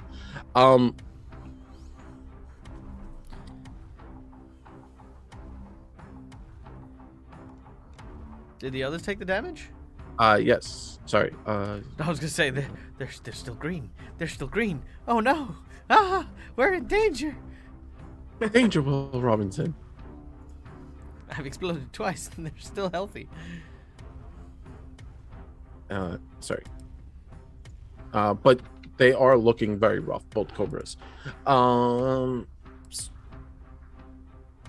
Scarlet, Yes. what would you like to do? I would like to.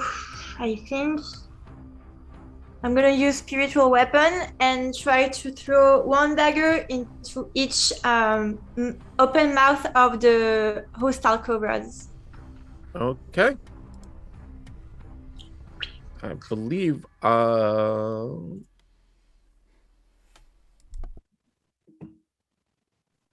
Can I do that? Yes. Spiritual weapon. They have to make a save. So I got you.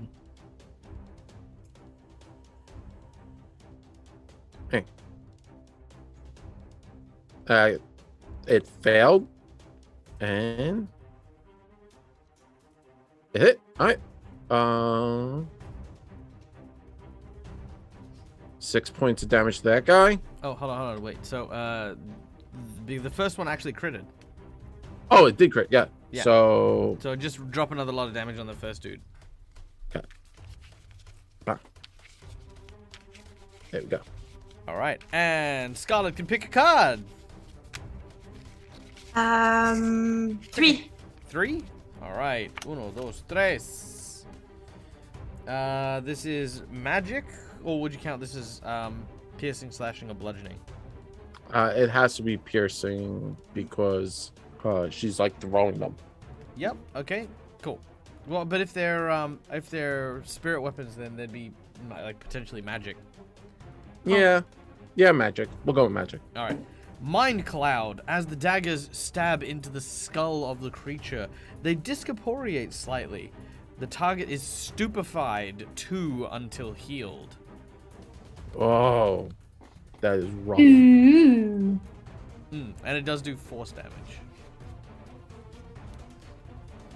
So yeah, you've done something to its brain.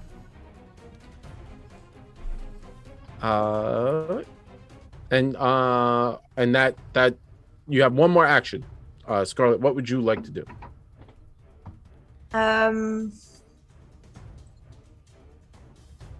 When a serpent comes along, you must whip it. When his tail is gone too long, you must whip it. You must whip it.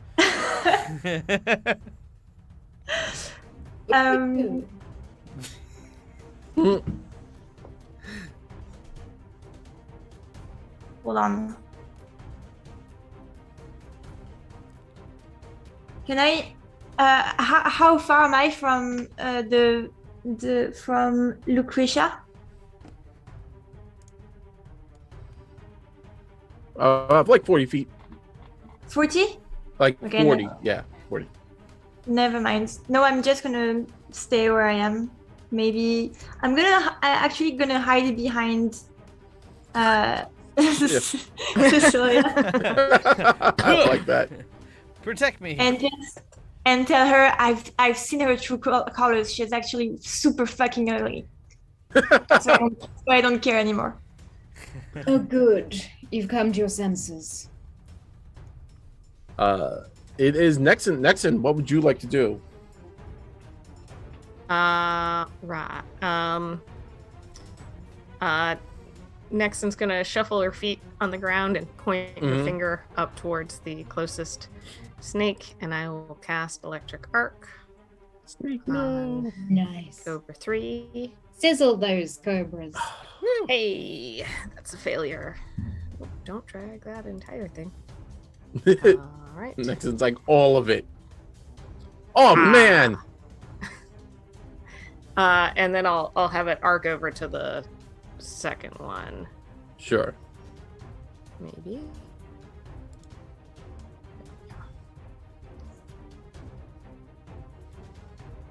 Half damage. Only takes half damage. But as it sizzles out, it shocks this cobra, and because it was still within like the metal barrier, the electric arc just keeps bouncing into this creature, and you fry it. And now it kind of smells pretty good in there. Final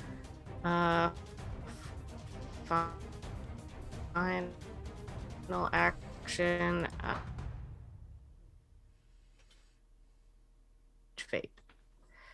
Nice. Thanks. I said single cobra that survived will drop the Collodi in its arms, and it's going to rush towards the door. As it comes through this door, this massive cobra and Next action, it's going to lunge out and try to bite the two closest people, Cecilia and Nexon, spending its last two actions because you are the two closest thing. This creature is in a frenzy. It's just attacking blindly. And it... There you go. And it gets one hit. And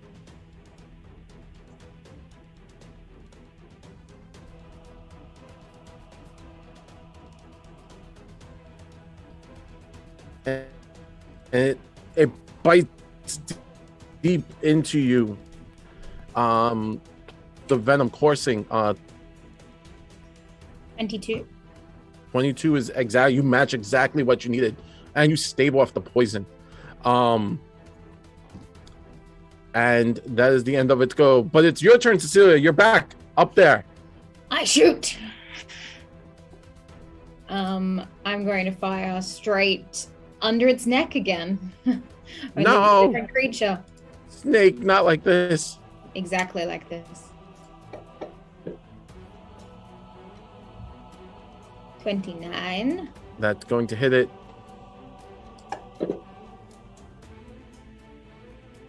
And that's going to down it. As it gets fired into the neck, you actually pin it to the ceiling, and its body just twitches, and then it slowly falls off. Jesus. Nice. And it falls dead in the doorway. You have 2 more actions. What would you like to do? I'm going to walk into the space, and I'm going to fire an arrow at the lady. Sure. Creature, no. Come on, roll straight, roll true. Oh. Critical miss.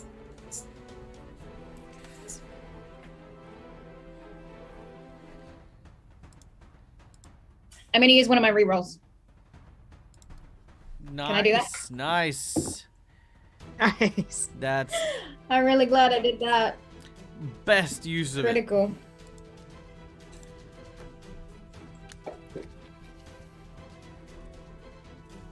$20 points of damage. All right. And then I'm going to fire my last arrow if I can. Mm-hmm.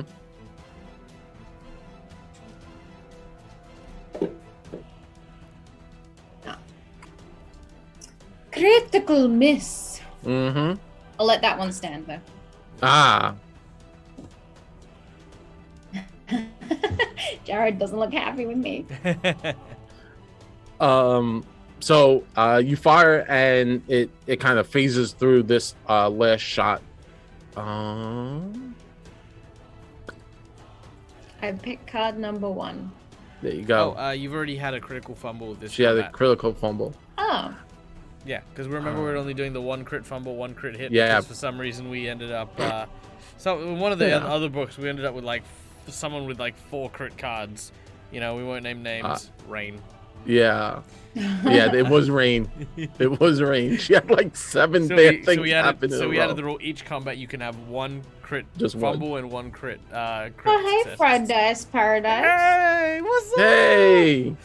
Ladies and gentlemen, I'd like to take a quick moment to welcome in all of the lovely grains of rice that roll dice that have just come in from Fried Dice Paradise. Our good friends, Josh, welcome in, dude. Come in, sit down, get comfy. Here's a Dead Aussie Gamer quick recap. A group of heroes are currently raiding an ogre fortress that they took from the rangers known as the Black Arrows. They have managed to fight their way down into the basement where they have found a woman by the name of Lucretia, a person who apparently charms snakes and possibly ogres as well, who is currently engaging us in glorious combat. We've managed to defeat 3 of her giant snakes, and now there is only the boss herself to defeat. Our heroes comprise of Scarlet, our elven cleric, seductress and dominatrix. We have Cecilia, our catfolk investigator, smart, witty, and cunning. We have, of course, Nexon, our gnomish witch, along with her spidery companion Nyx, as they tie their way through magic and unweave and weave spells together. And of course, myself playing Malvolo, the human inventor, and his jerkhole puppet Collodi, who has spent most of this combat exploding. Yeah, that's currently where we're at, and that's what we're doing. And this is Jared. Jared's amazing. We love Jared. Let's hear it for Jared. Woo! Jared! Woo! We love Jared! Thank you, Michael. Okay. I love Michael's recaps. Michael, yes. please don't say jerk hole puppet. Okay, yeah, fair enough. Fair enough. Same I literally, as soon as it came out of my mouth, and I realized the phrasing. Anyway, let's roll film. Yeah. So, Cecilia, you step into the room. She looks at you. She makes eye contact with you, and you see, she kind of lets down that glamour she has up. And as the two of you make eye contact, you can feel something, just a natural draw to each other. She reaches out her hand, and her hands have become long and spindly, and the nails have become very pointed. And she is going to try to use her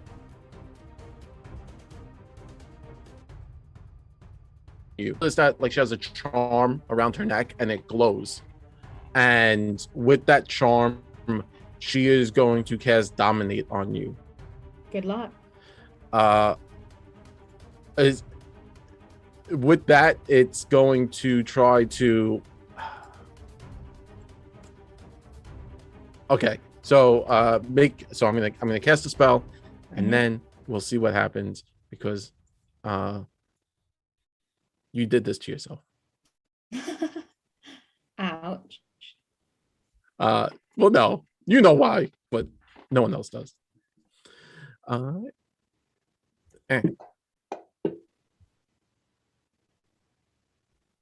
you succeed. So you're stunned as you kind of fight off this presence.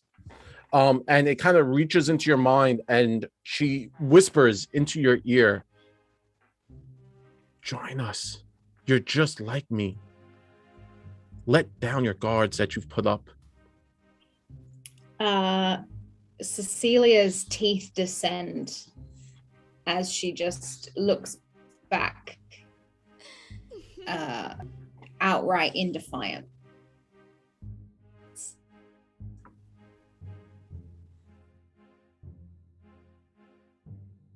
She also descends her teeth, and she hisses back at you. I'm not as cool as AJ with the props, so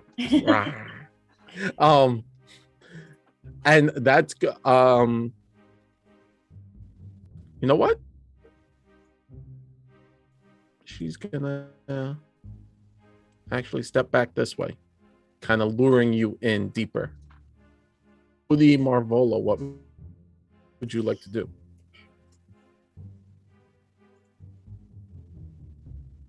All right, so Collodi has to cast Malvolo. silence. Yes, damn stupid silence wizard. All right, so let's see. Malvolo is going to instruct Collodi. Collodi's going to spend his first action standing back up after being grappled by the giant serpent. He kind of just yeah, I swear to God, every single time. At least it didn't eat me this time. Okay, now listen here, lady. I don't know who you are. I don't know who you think you are. But I've had it up to here with whatever these beasties are, and it's somehow your fault. So I'm gonna come over there and put my size 12s up that perfectly formed ass. Come here! And I'm gonna kick her in the butt.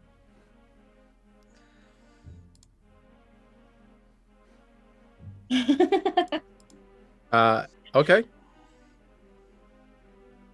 All right. Collodi.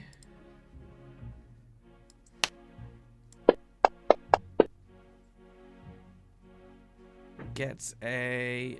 I'm gonna re-roll that. I'm gonna take my last hero point. She should a little bit. No. I'm gonna get her. Just watch me. Damn it!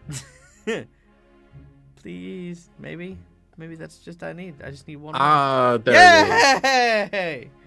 Woo! is. It hits. All right. Okay. So Kalodi, yeah, just kicks her in the butt, and Malvolo waves his hands, and once again, ba-boom! I'm going to explode. She needs to make a reflex save. Holy. Yeah. And Oh man. 25 points of damage. and she could take 25 damage. Oh, and I think I got a reroll on With the explosion, it kind of, I was gonna say I think I got a reroll the on that damage roll? first attack. So can I use that one or? yeah. All right, I will use it. And Captain Malik raiding in with a party of 8. Welcome, come join us. No, that didn't help. But thank you anyway, Rykon. Nope. Much appreciated. Yeah, sorry, the delay is real. For those of you who don't know, there is a storm currently going overhead, so the connection is chugging through. Hopefully it'll sort itself out very soon.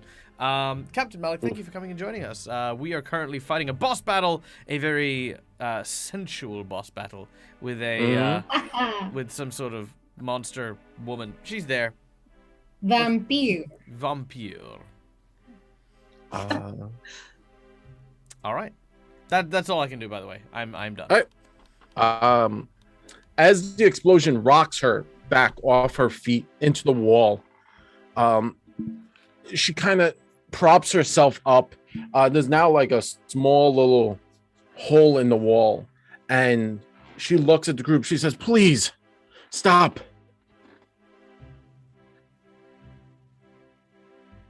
Why should we?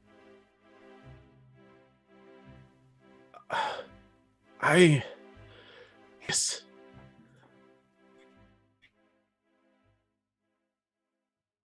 More, please. These filthy ogres, I've Why worked with are them you for too working long. with them? Answer I've some been. of our questions, and we won't kill you. And then she kind of stands herself up, and she to pull herself up.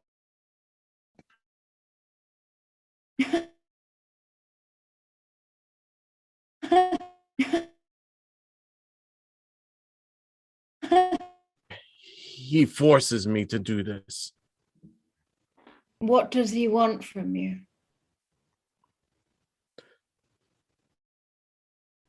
She points a finger at you, Cecilia. She said, "Behind you, please. Those boxes, you will notice many things inside." You are to collect treasure, Yes, gold, boons from this area. and that's why you're manipulating others. Yes, they forced me to do this. These oafish Craigs. That is And- the family name of these ogres, the Craigs. They are at war with these stupid humans, the Black Arrows.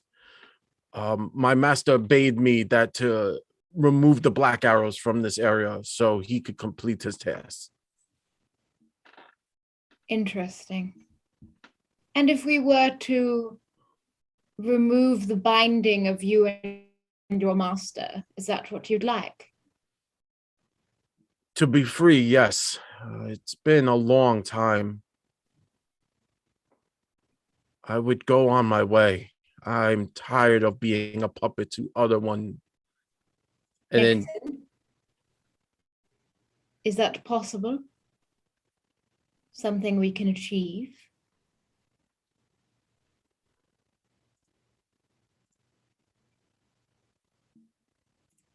Nixon?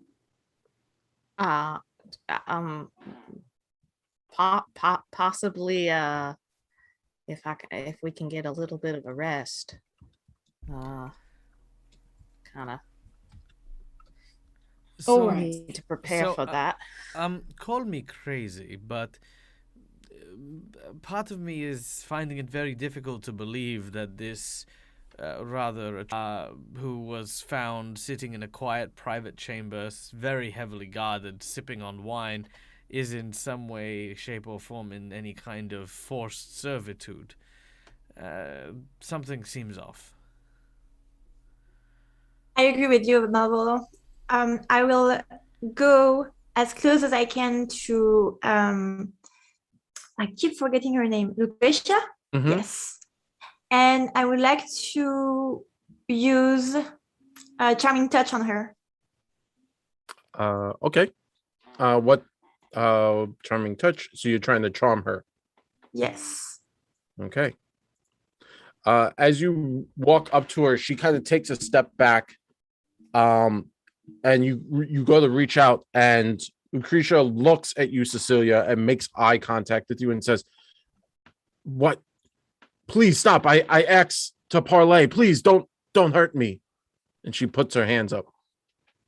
I move her hand away from her and caress her cheek. Okay. So charming touch. You're trying to charm her, right? So that she has got it.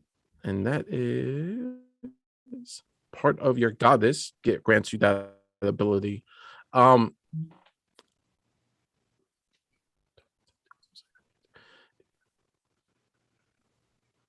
Okay, so it gets it just has to make a will save. Not a problem. Do not worry, Lucretia. We will not hurt you. We just need answers. As Scarlet kind of wipes her hand onto Lucretia's face, Lucretia nuzzles it slightly and breathes deeply of your scent, and she says, "You smell wonderful. We could have been friends, maybe even more in another lifetime." And I still brush her cheek and say, "No fucking way." She goes, Savage. "And that's why I find you attractive." I know I get that a lot, but I don't care. As she does that, she goes, "What?" And she leans forward and she curtsies. And she says, "I apologize. My name is Lucretia, and my master bade me to be here. I'm imprisoned to him, and I do need help. Would you all be willing to help me leave this area?" What do we say, guys? Well, if you allow us safety for the evening in order to rest, then Oh. yes. Oh, that does remind me. Cecilia, a moment. Yeah.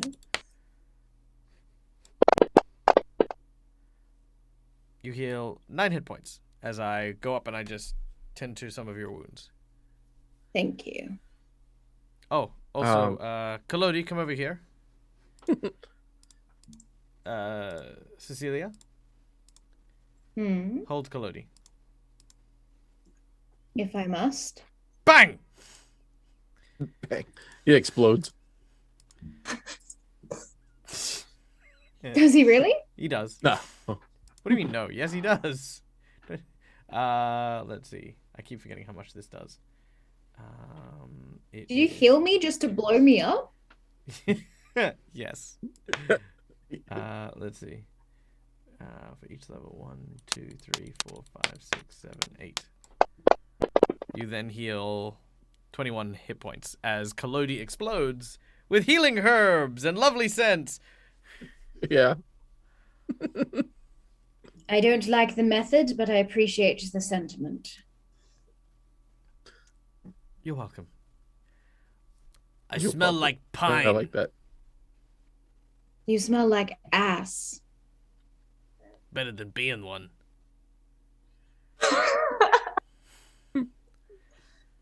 You're still carrying Kalodi. Do you like throw him or drop him? No. Just hang on to it. Like just Yep. Its little tiny legs go. Just I'm at a disadvantage here. I can't do shit. Yes. See, rather than dropping you or injuring you, I find it best to just take away your will. That's super creepy. Uh, So- Guys, I know my way around. Oh, sorry. Go ahead, Chloe.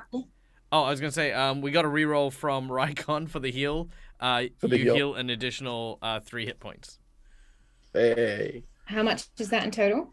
So that is 33 hit points healed. Yep. How do I do that? On your main character sheet, down on the bottom, in kind of like the middle area, you've got your Oh, yeah. wounds. Yeah. Oh, No, don't add 33. how did I? You had 23, I- so I- just delete them. Yeah, they're gone. Yeah. You're fine. There you I go. wasn't doing anything, and it did something. Lucretia at this point sees Claudia explode in the arms of Cecilia, and she kind of like lunges forward, not realizing what was happening. And as you take the heal, she then stops, realizing that she might have like overplayed a hand, and she looks at everyone and she says, "Look, I can only offer you this. What I know is if you stay here, and if there are still ogres in this area, the worst part is they are planning something even worse. Such as? They are in their hold up in the mountains. They have been amassing a smaller army under, they call him Makmurian. He is a creature made out of stone, 2 or 3 heads taller than an ogre. He riles them to power. So your master wants you involved in this mess between Yes. the ogres and the humans? Yes, he forced me to open up that gambling den in the river to force the humans to spend their money, and then I was to enchant them. Why does your master want to get involved in this war? May I pass? Is that okay with everyone? You may follow me back into the other room. Thank you. She follows you into the other room, heading to the crates. Pulls them open, and she pulls out a scroll, a number of papers, but specifically this one scroll, and she hands it to you, Cecilia. As you unwrap it, you look inside, and there are a number of names. And with her long finger, she points to it and she says, "This is why. These are the names who have pledged their greed to me and to my master. You see, he is bound in time, and well, he needs energy, and being the Lord of Sin of greed, he uses it to feed himself." Right. I'm new to all this bullshit, but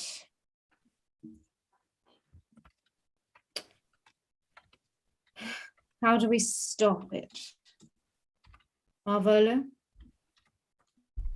Malvolo stops and ponders. Well, it might not necessarily be over. If there's any correlation to what we found with what was happening with the killers that Nexon and I were dealing with, there were a number of people with the same mark engraved on them. In the same way, you tattooed the 7-pointed star on the people of this town. To what end? As they gambled more and more, their greed would grow, and those who became ripe, I would pluck them like grapes, and they would be harvested for their greed. Harvested? Yes, harvested. There are these wells created many years ago, and in the wells how can I say, they would be brought to the well, and we would cut their throats, and the blood would flow into the well, and these creatures would come out, hideous beast, with mandible jaws, and they just disgusting creatures. They smelled of the greed of sin. The things that attacked us when we... I don't finish my sentence as Malvolio realizes he doesn't want Lucretia to know that anything else. So, does this have anything to do with your plans with the dam? The dam? What about the dam? It was mentioned by the guards of the Black Arrow when we interrogated them. The dam. Let me see, please. And then she goes back and she rumbles through the papers, and she goes, oh, this is exactly, and you see here, and she turns it around, and Nexon, you see as she turns it around, a smile crosses her face as the scroll gets engulfed in eldritch purple flames, and she casts Dimensional Door using the scroll and disappears from the area. Can I attempt to counterspell that? You can try. Okay. Gonna use another 4th level. And oh boy. Come on. Okay. Oh, I rolled the wrong thing, but yeah. What would that be? it would nat be 20? 20. Yeah, 24. 24. So as you do that, the spell counteracts, and you could see the smile on her face kind of withers away as she realizes that you've kind of broken the weave again. And as that happens, you kind of all like lunge for her again, right? Like now you realize she was trying to escape. And as that happens, you hear a crack of thunder, and a crash coming, and it's remind you, you are underground, and it sounds like thunder has just erupted around you, and the walls shake and water starts to trickle in from the walls, and that is it. That's where we'll leave it for this week. We'll pick up next week as you guys are trying to figure out what is going on. I want to say thank you very much to my amazing players staying up with me and persevering through this combat. I know it was very combat heavy. We'll get into a lot more role play next week as you guys have Nexon, who is counteracting all my spells, Nexon, which is amazing. It's great to see that. Because it never really gets used in a lot of other campaigns I get to play in. But I want to give it over to my amazing players so that they could tell you where they are when they're not here counteracting all my spells and ruining my fun. No, I love you guys. So we will start with Dawn, because she will counteract me if I choose anyone else. Hi folks. Yeah, when I'm not here playing Nexon, you can find me over on YouTube at Roll for Initiative, where I make videos with my partner Ryan all about tabletop RPGs and our other geeky interests. We've got another Pathfinder review for you coming up this week. And you can also find us on Twitter and Instagram at R4iVlog. Hi, I'm AJ Winters. I'm a creative being from Australia. I make world building videos every Sunday, where I am building a world one step at a time that I will host and DM a tabletop RPG in next year. Production meetings are already on the way for that, and I'm very excited. So if you want to see this world come together, go check out my YouTube at Winter's Tales. And hi, I'm Ari. I'm a French webcomic artist, the author of the webcomic Sally and Bean on Insta and Webtoon. It's about a witch and her dragon.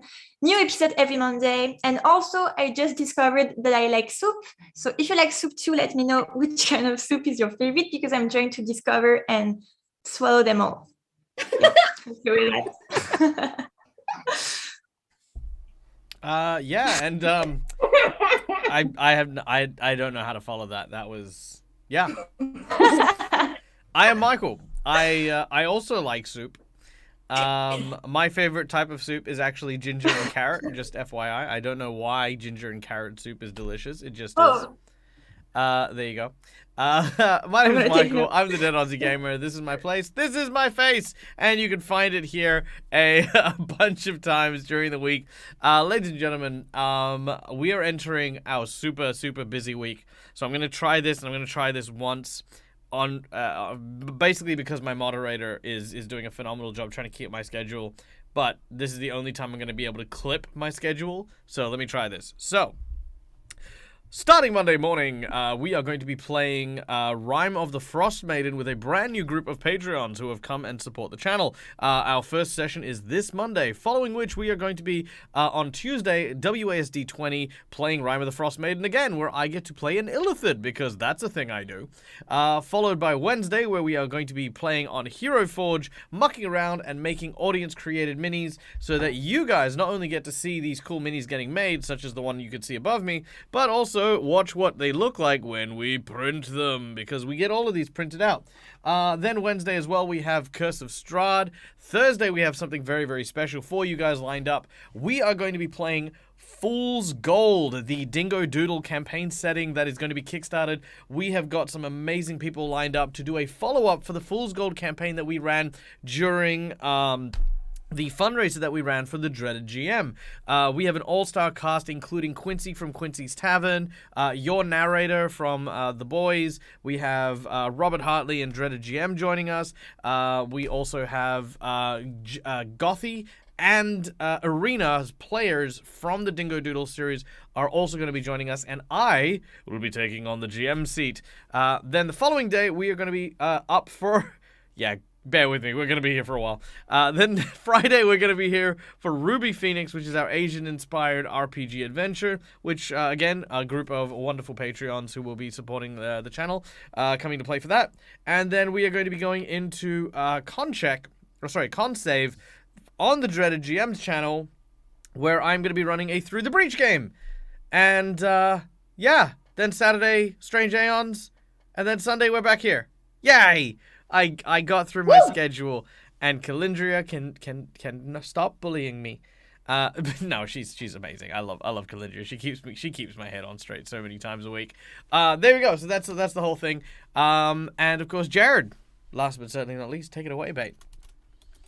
Thank you very much. And yeah, so I'm GM Jared. I'm from Nothing Venture, Nothing Game. You can come visit my website, nvngpodcast.com. As you can tell, I do a podcast, and every Wednesday we play our Pathfinder 2nd Edition homebrew Wrath of the Righteous, where we're killing demons and blowing stuff up. Not too similar from this game. It always seems to come out that way. But I do want to say a huge thank you to our sponsors, Hero Forge, for all the really cool miniatures. And obviously, if you like our little vampire lady right here, we made her through Hero Forge. And then Michael gussied her up with some makeup. He's way better than I am with the makeup. She just had the red lips. And Sirenscape for all the cool sounds, combat, and all that jazz. Where we got the really cool electric sounds that Nexon had go off, and the pew pew arrows from Cecilia. And yeah, those are our amazing sponsors. So, I did I miss anything, Michael? I think we're good. No, we're getting definitely gonna raid, right, Michael? Michael does the raid thing. So we are going to go and raid. We're going to go raid someone new today. We're going to go and raid the Stream of Blood. These are a new group of role players who I've come across with. They are currently enjoying a game of role playing. I'm not sure what yet, but let's go in with our big boy boots on. Let's throw in as many of the raid emotes, the hearts. Let's flood them with just so much love and so much care because, guys, if you're a fan of my channel, if you've been here before, you know more than anything, we are all about the excellence of people and the excellence of gamers and sharing that love and that care to everywhere we go. So make sure that these guys know what you're all about. Thank you so much on behalf of the crew and myself for all of your support. Thank you for spending your time here with us. And till we meet again, as always, from us to you, game hard or die trying. Good night, everybody. We're gonna have to keep waving because I accidentally only just hit the ray button. So keep waving. Wave harder. Harder wave. Harder wave.